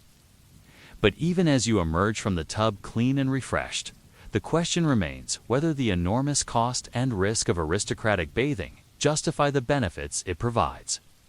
The money spent on this single bath could have purchased grain to feed your peasants through a harsh winter, weapons to defend your lands against raiders, or trade goods that might have generated income for years to come. The time devoted to bathing could have been used for the administrative work that effective governance requires, or the diplomatic activities that maintain your position in the regional power structure. How can you balance the genuine benefits of cleanliness against the elaborate expectations and enormous costs that noble bathing entails? What risks are you willing to accept to maintain the appearances that your aristocratic position demands? Most importantly, how can you justify the resources devoted to personal hygiene when your subjects struggle with poverty and your enemies threaten your borders? The hour following your emergence from the bath reveals the true burden that aristocratic cleanliness places on both your personal resources and your political position.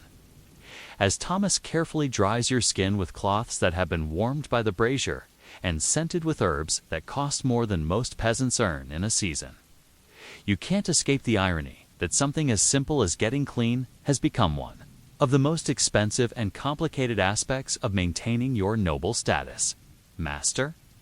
Aldrich begins the post-bathing medical examination that determines whether the elaborate ritual has achieved its intended benefits or created new problems that require additional intervention. His experienced hands probe for signs of weakness or illness that the temporary disruption of your natural humoral balance might have caused. The physician's assessment will influence not just your immediate health care, but the timing of future baths and the modifications to your regimen that might be necessary to prevent dangerous complications. The clothing ritual that follows bathing demonstrates the complex layers of expense and symbolism that surround every aspect of aristocratic life. The linen undergarments that Thomas helps you, Dan, have been prepared with techniques that represent generations of accumulated skill, knowledge about protecting recently bathed skin from harmful influences. Q's piece has been washed with specific herbs, dried according to precise methods, and stored in conditions that preserve both cleanliness and protective properties. The cost of these specialized garments exceeds the annual income of most of your subjects, yet they represent essential components of the armor that protects aristocratic health and dignity. Your outer clothing carries its own complex messages about your political and economic status. The fine wool of your tunic announces your connection to the profitable sheep raising that forms the foundation of your family's wealth, while the quality of its weaving demonstrates your access to the skilled craftsmen whose work distinguishes noble households from common ones. The subtle embroidery that decorates the garment's edges requires the specialized skills of artisans whose services command premium prices and whose loyalty must be carefully maintained to prevent them from sharing their knowledge with rival nobles. The immediate aftermath of bathing creates a period of particular vulnerability that extends far beyond the physical weakening that medieval medical theory describes. Your skin, softened by hot water and expensive soap, remains sensitive to temperature changes and environmental contaminants that would normally pose no threat. The opened pores that allow the removal of accumulated corruption also create pathways through which harmful substances can penetrate your body's defenses. Most critically, it's a temporary disruption of your natural humoral balance leaves you susceptible to emotional and intellectual instability that could affect your judgment during the crucial hours and days ahead. Master Jeffrey appears with the carefully prepared meal that will help restore your strength and rebalance the humors that bathing has disrupted. The food itself has been selected according to medical principles that govern post-bathing. Nutrition-warming spices to counteract the cooling effects of water, strengthening meats to restore vitality, and protective herbs to guard against the evil influences that cleanliness invites. The wine that accompanies the meal contains medicinal additives that cost more than most nobles spend on their entire table. Yet these expenses represent necessary investments in maintaining the health that effective rulership requires. The political implications of your monthly bathing ritual extend far beyond questions of personal hygiene to encompass the complex web of relationships and obligations that define your position in the feudal hierarchy. The servants who assist in your bathing possess intimate knowledge of your physical condition and personal habits that could be valuable too. Enemies seeking to assess your fitness for continued rule. Thomas, who has observed your body's responses to the stress of hot water and medicinal herbs, can evaluate your health with greater accuracy than your own physicians. This knowledge makes him simultaneously indispensable and dangerous, requiring constant management to ensure his continued loyalty. The economic burden of maintaining aristocratic bathing standards represents a significant drain on resources that could otherwise be invested in the defense and improvement of your lands. The monthly cost of private bathing, including the specialized servants, expensive herbs, imported soap, medical supervision, and the elaborate facilities required exceeds the cost of maintaining a fully equipped knight for military service. The irony is not lost on you that the money spent on a single year of bathing could purchase the weapons and armor needed to defend your lands against the raiders who periodically threaten your borders. The social expectations that govern aristocratic bathing create their own complex web of obligations and vulnerabilities. Your subjects expect their lord to maintain standards of cleanliness that demonstrate divine favor and cultural superiority. Yet they also resent the resources devoted to personal luxury while their own needs go unmet. The delicate balance between meeting expectations and avoiding accusations of wasteful extravagance requires constant attention to the political implications of every aspect of your personal care. The regional nobility observes your bathing habits with the careful attention that rivals pay to any sign of weakness or strength. A lord who bathes too frequently risks accusations of vanity and wasteful self-indulgence that could undermine political support.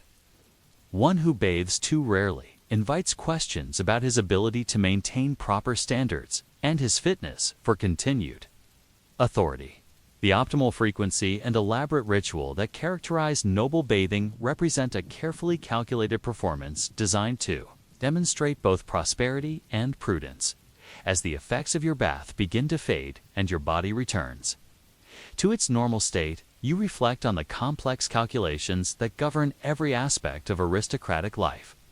The cleanliness that the elaborate ritual has provided will last only a few days before the accumulated grime of daily life begins to require attention.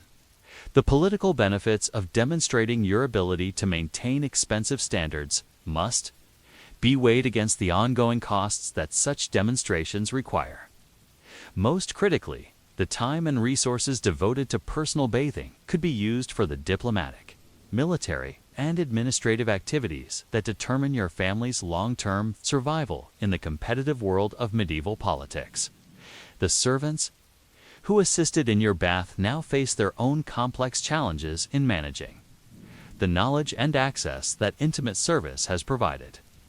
Thomas must balance his loyalty to your family against the potential benefits of sharing information about your health and habits with rivals who might reward such intelligence.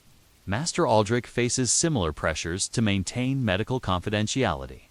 while responding to the political needs of other nobles who might benefit from insights into your physical condition.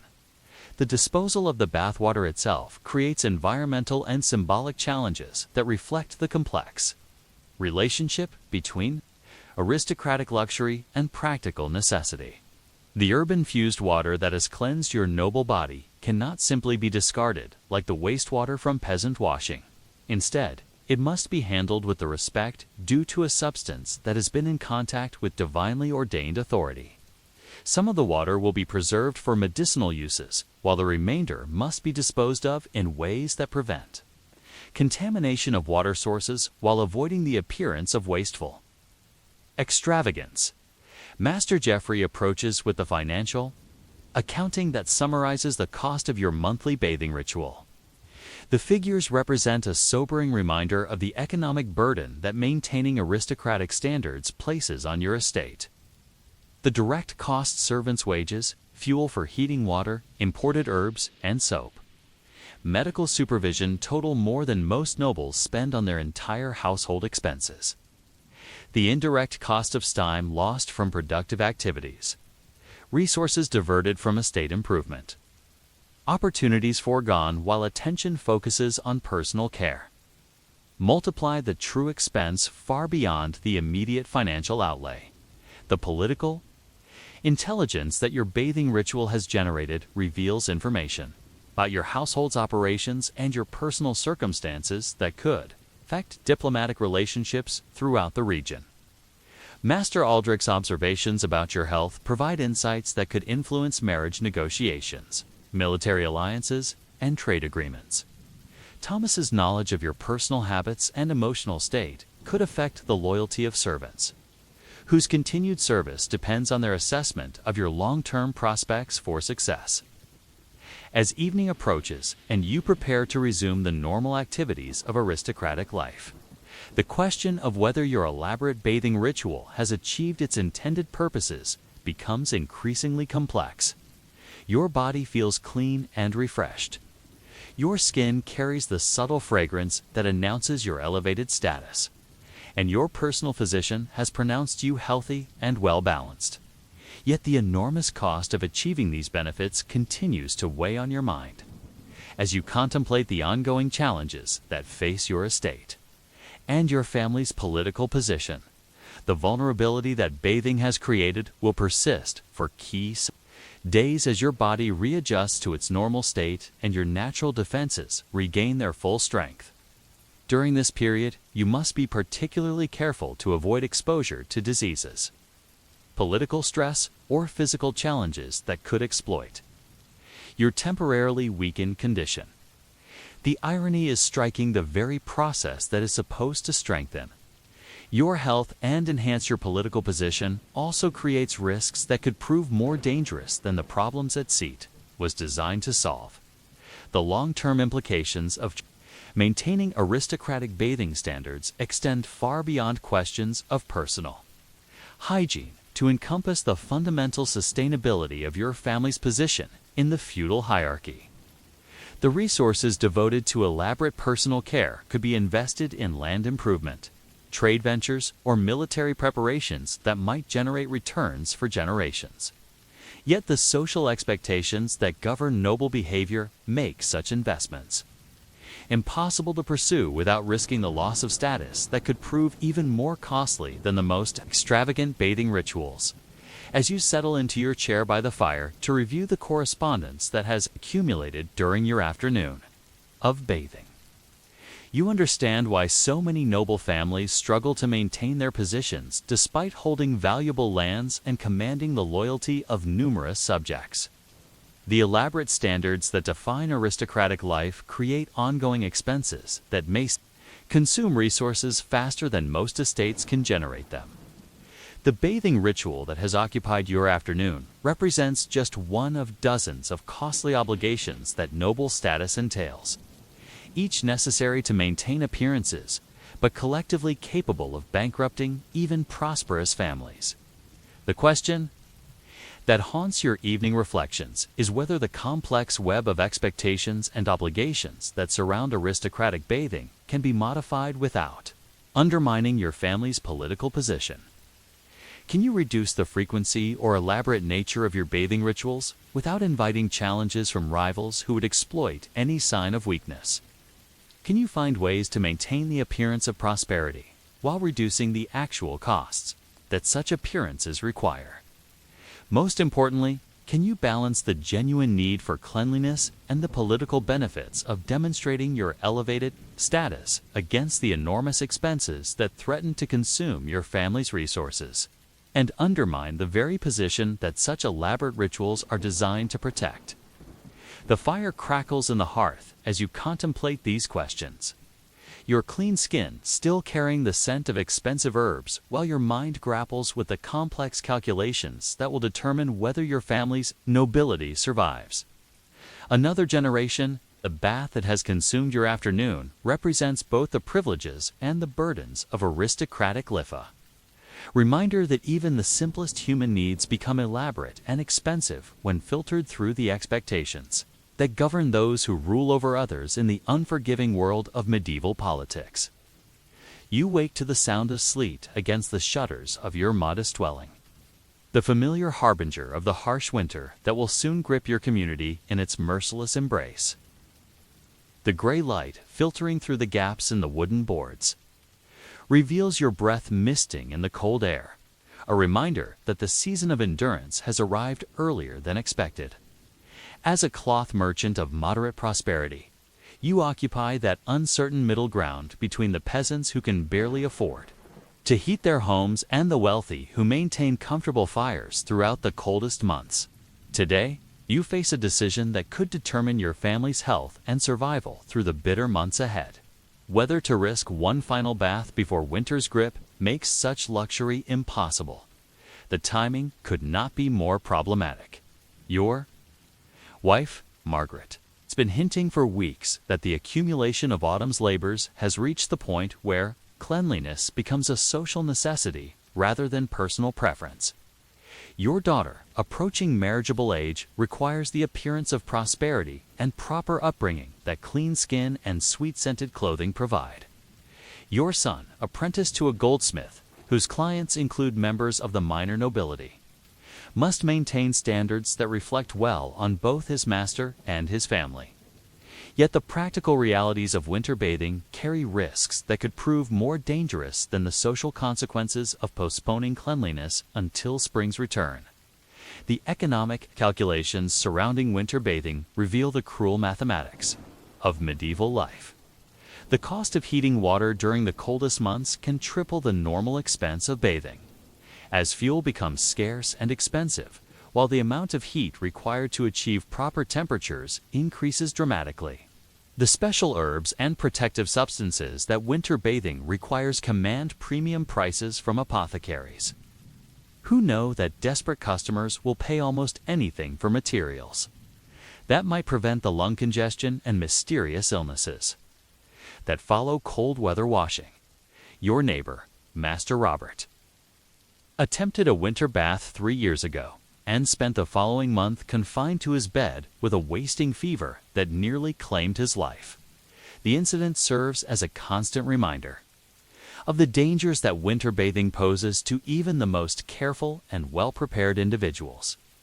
Yet the alternative, enduring the entire winter without proper cleansing, carries its own risks in a community where reputation and social standing depend partly on maintaining minimal standards of personal hygiene.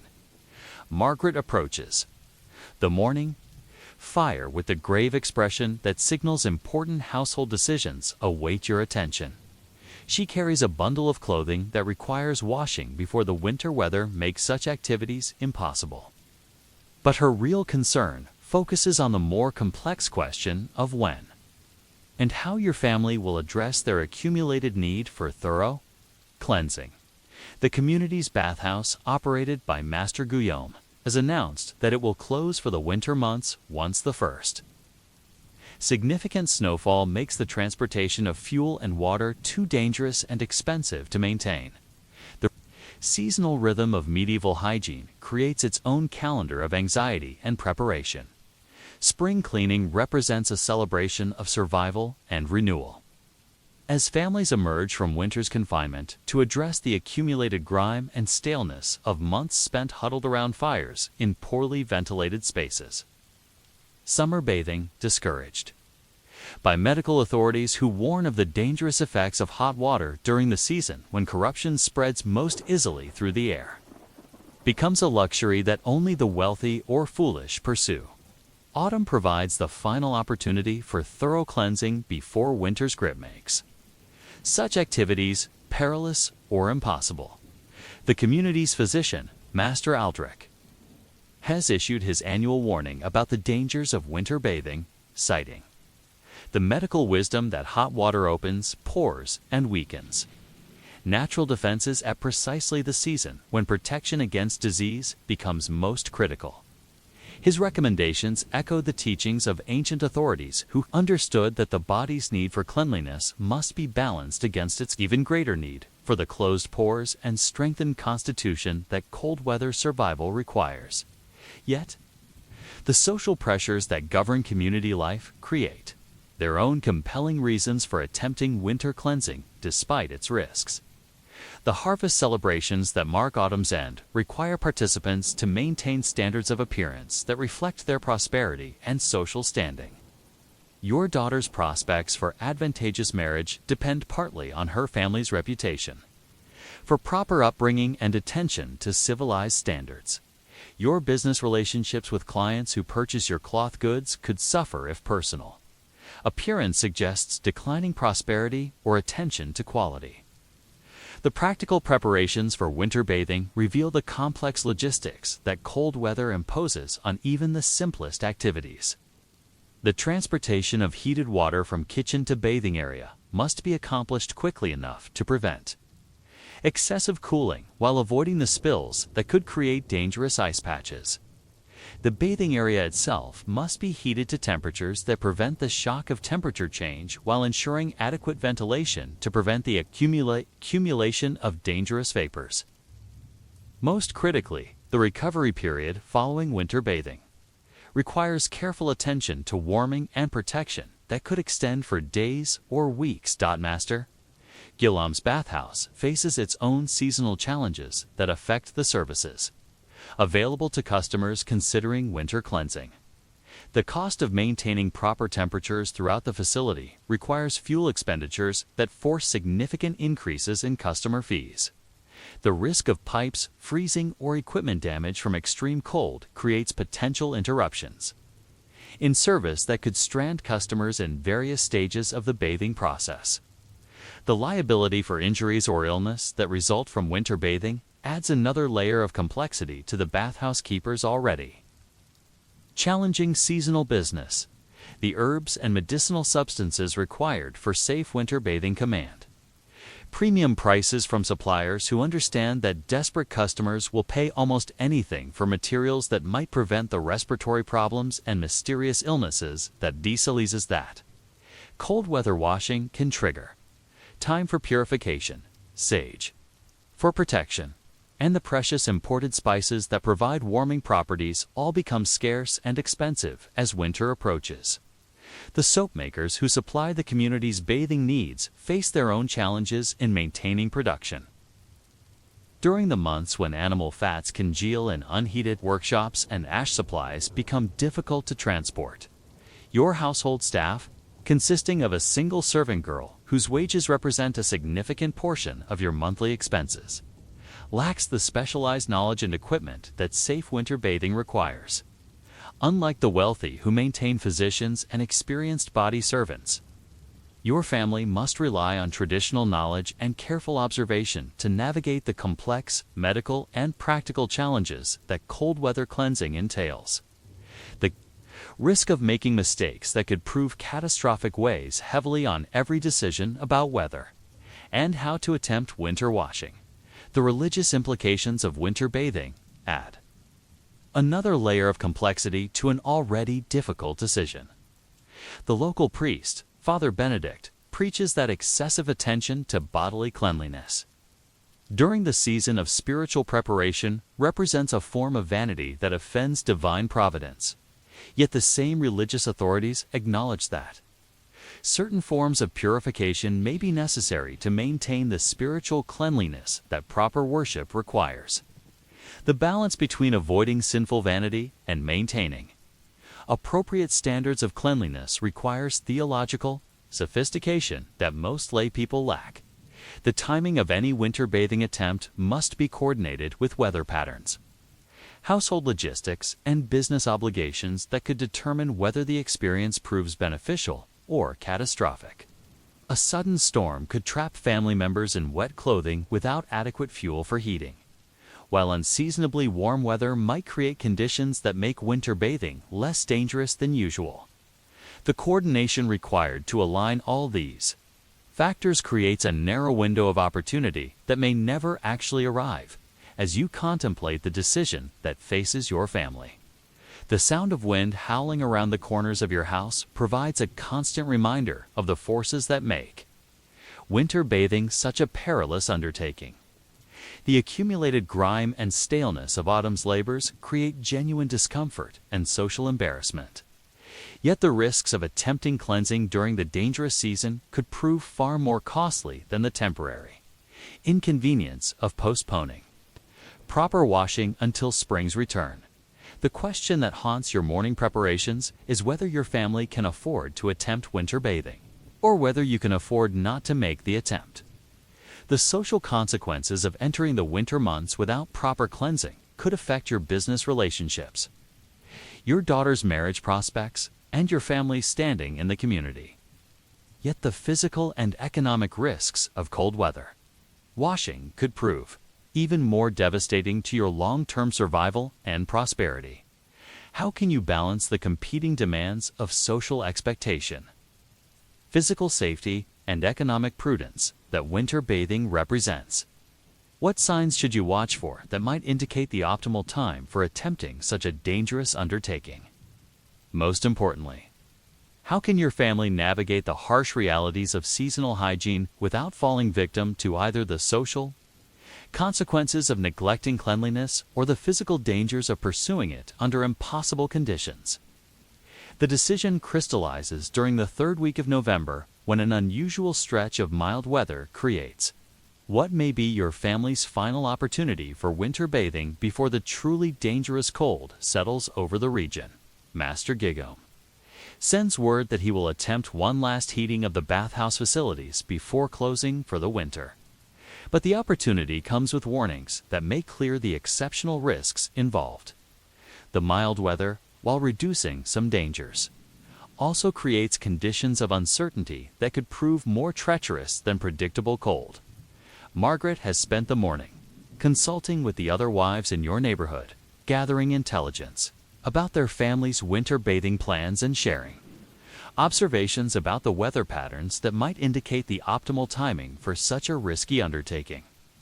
Dame Eleanor, whose husband's prosperity as a grain merchant allows for more elaborate preparations, reports that their family will attempt winter bathing using a private wooden tub heated by their own servants.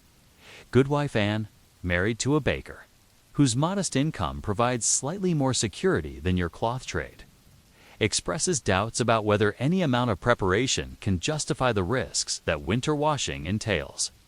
The community's informal network of shared knowledge reveals the complex calculations that every family must make as winter approaches. Master Thomas, the blacksmith, whose robust constitution might be expected to handle winter bathing better than most, confides that his family has decided to postpone all washing until spring, prioritizing survival over social expectations. Dame Catherine, the widow whose late husband's investments provide her with comfortable income, plans to heat her private chamber to temperatures that would bankrupt most families, demonstrating how wealth can overcome seasonal limitations that constrain ordinary people. Your own family's decision requires careful assessment of resources, risks, and alternatives that reveal the stark realities of medieval middle-class life. The fuel required to heat adequate water for thorough bathing represents nearly a week's worth of household heating during the coldest months. The herbs and medicinal substances needed for winter bathing protection cost more than your family normally spends on food in a month. Most critically, the time required for proper preparation and recovery could interfere with the business activities that generate your family's income during the season when cloth sales typically peak. Master Aldrich, the community physician, agrees to provide medical supervision for your family's winter bathing attempt, but his fees reflect the exceptional risks and responsibility that cold weather washing entails. His presence will provide expert assessment of water temperature, herbal preparations, and the physical responses that indicate whether the bathing process should continue or be terminated to prevent dangerous complications. Yet even his expertise cannot eliminate the fundamental dangers that make winter bathing one of the most perilous activities that medieval families attempt. The preparations begin with a careful inventory of the resources required for safe winter bathing. The soap must be specially formulated with warming spices and protective herbs that cost significantly more than the standard preparations used during milder seasons. The cloths used for drying must be pre-warmed and treated with substances that provide insulation against the temperature changes that make post-bath vulnerability particularly dangerous during winter months. Most importantly, the recovery space must be heated to temperatures that provide adequate protection while avoiding the fuel consumption that could bankrupt your household's winter supplies. Your daughter's participation in the family's winter bathing creates additional complications that reflect the special vulnerabilities that young women face during the dangerous season. The disruption of natural humoral balance that bathing causes can prove particularly harmful to females whose constitutions are considered more delicate and susceptible to the temperature changes that winter washing requires. Yet her approaching marriageability makes postponing cleanliness until spring a potentially costly decision that could affect her prospects for advantageous marriage during the coming year.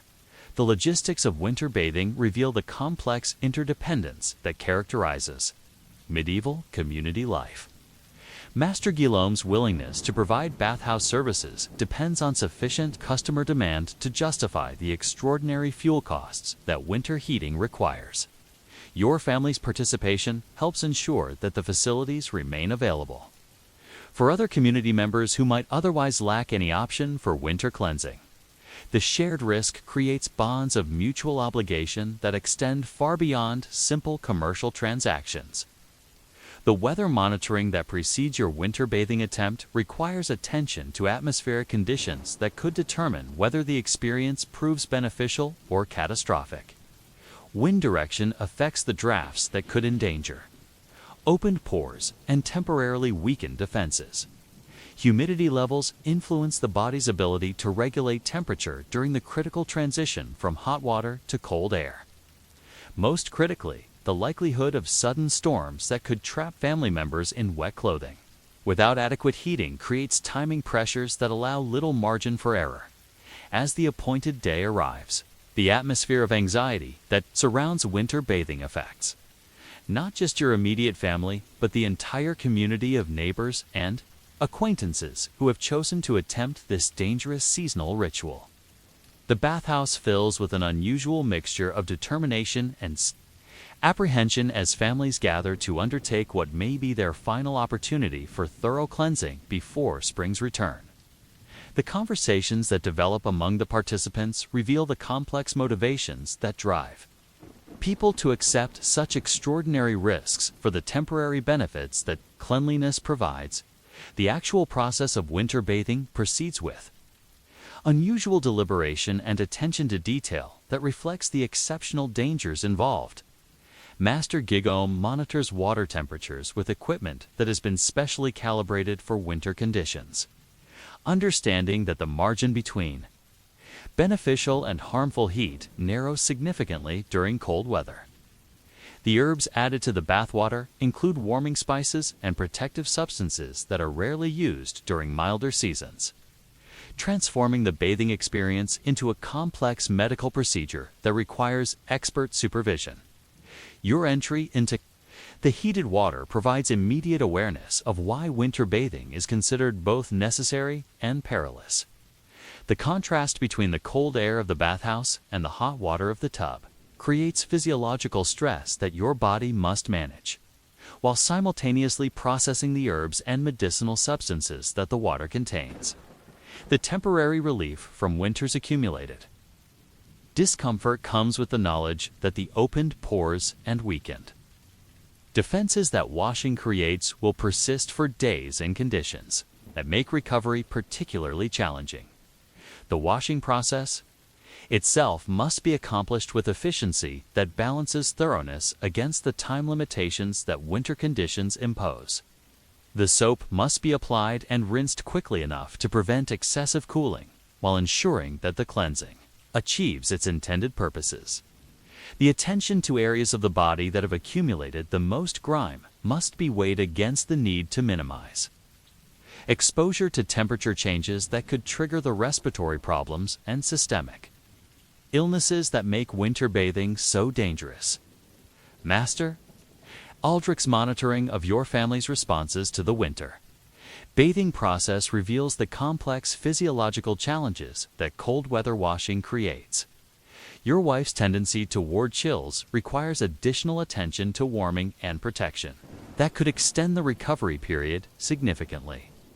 Your daughter's youth provides some protection against the most serious complications, but also creates vulnerabilities that require different precautions than those needed for adult bathing.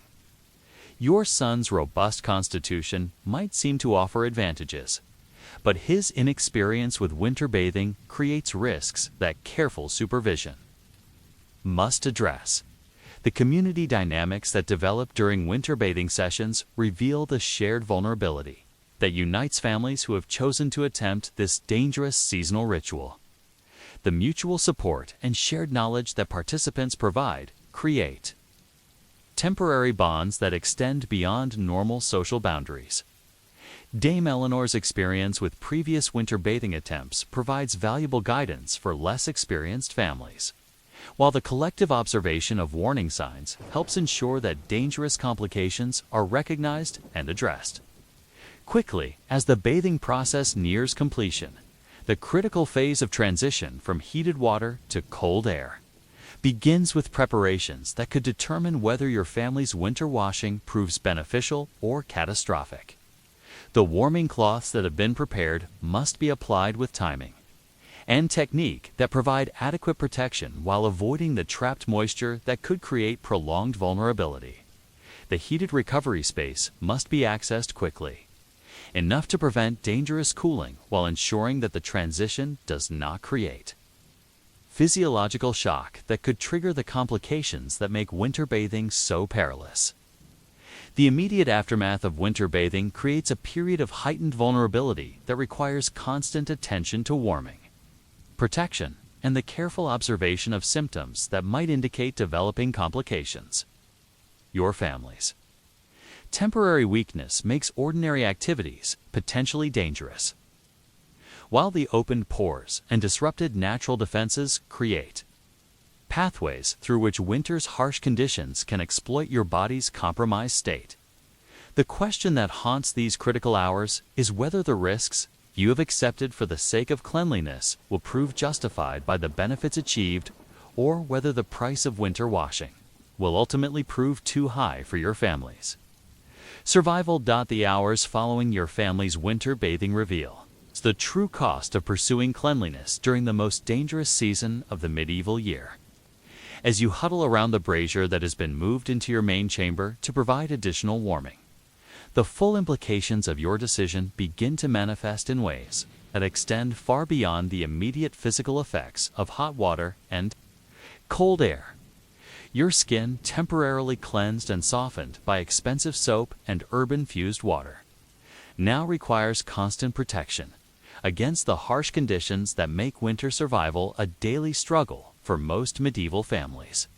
Margaret's condition provides the first indication of whether your family's calculated risk will prove justified or catastrophic.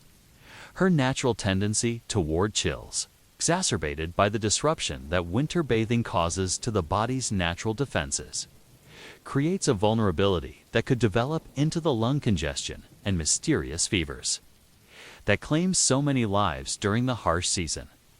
Master Aldrich monitors her breathing and temperature with the grave attention that medieval physicians reserve for cases where the margin between recovery and disaster can be measured in hours rather than days.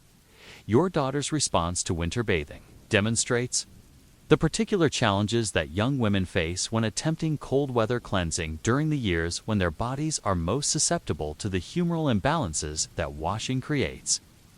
Her youth provides some protection against the most serious complications, but it also creates unpredictable reactions that require different remedies than those used for adult recovery. The herbal preparations that Master Aldrich prescribes for her care cost more than your family normally spends on medicine in an entire year. Yet they represent essential investments in preventing the long-term health problems that could affect her marriage prospects and lifetime well-being.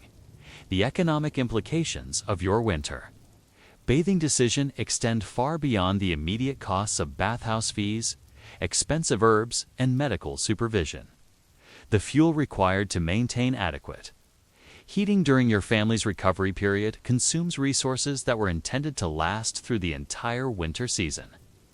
The special foods that medieval medical wisdom recommends for post-bathing nutrition warming spices, strengthening meats, and protective herbs strain your household budget at precisely the time when income from cloth sales typically declines.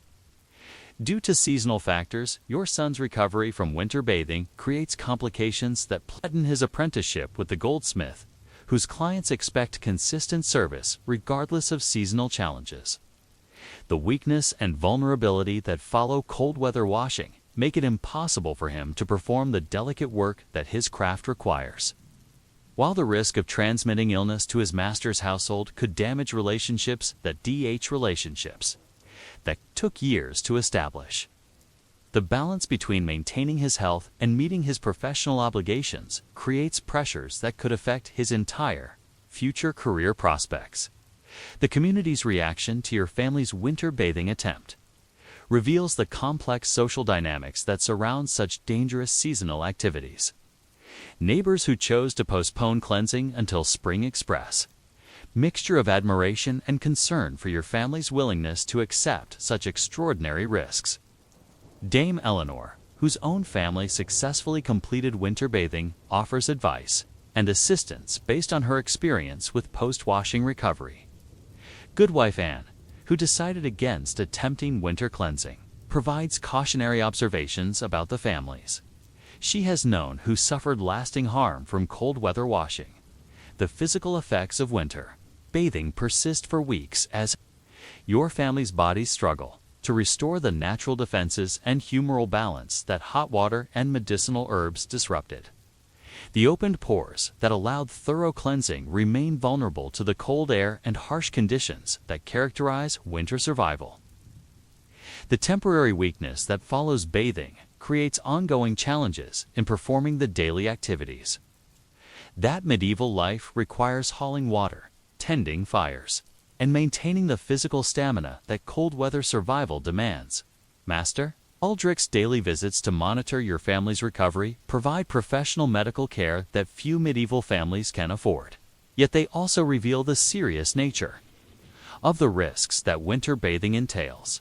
Careful attention to symptoms that might indicate developing complications demonstrates the narrow and airy margin between successful cold weather cleansing and the catastrophic illnesses that can result from miscalculation or inadequate preparation. The medicines he prescribes to support your family's recovery cost more than most people earn in several months. Yet they represent necessary investments in preventing outcomes that could prove far more expensive. The timing of your winter bathing recovery coincides with the season's first serious storm, creating conditions that test your family's ability to maintain adequate warmth and protection while their natural defenses remain compromised. The howling wind that penetrates every gap in your home's construction creates drafts that threaten the carefully maintained environment that safe recovery requires. The plummeting temperatures that accompany the storm increase the fuel consumption required to maintain life-supporting warmth, straining resources that must last through several more months of harsh weather. your business obligations create additional pressures that complicate your family's recovery from winter bathing. The cloth merchants who purchase your goods expect consistent quality and timely delivery regardless of personal circumstances. While your own need for income becomes more urgent as the extraordinary expenses of winter washing strain your financial resources. The weakness and vulnerability that follow cold weather bathing make it difficult to perform the careful work that cloth production requires. Yet the economic consequences of reducing output could prove more devastating than the health risks of premature activity. The social implications of your family's winter bathing experience extend beyond immediate community relationships to encompass your daughter's marriage prospects and your son's professional advancement. The demonstration of your family's willingness and ability to maintain cleanliness standards during the most challenging season communicates information about your prosperity and social aspirations that potential marriage partners and business associates will evaluate carefully.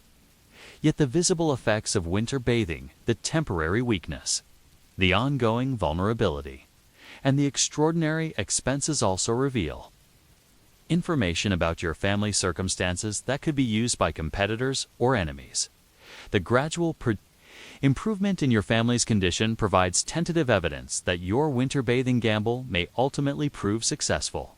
But the full assessment of costs and benefits will require months of careful observation.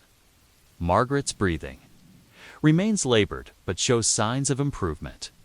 That suggests she may avoid the lung congestion that claims so many winter bathing victims. Your daughter's natural resilience appears to be overcoming the humoral disruptions that washing created, though her recovery will require ongoing attention to diet and protection that extends well into the spring season. The fuel consumption required to maintain your family's recovery environment has depleted winter supplies faster than anticipated, creating the possibility that rationing or additional purchases may be necessary before spring's arrival. The extraordinary expenses of winter bathing bathhouse fees, medical supervision, expensive herbs, special foods, and increased heating costs have consumed resources that were intended to support your family through the entire harsh season. The balance between immediate survival and long-term financial stability creates ongoing anxiety that affects every household decision. The lessons learned from your family's winter bathing experience provide valuable knowledge for future seasonal decisions, but they also reveal the complex calculations that such dangerous activities require.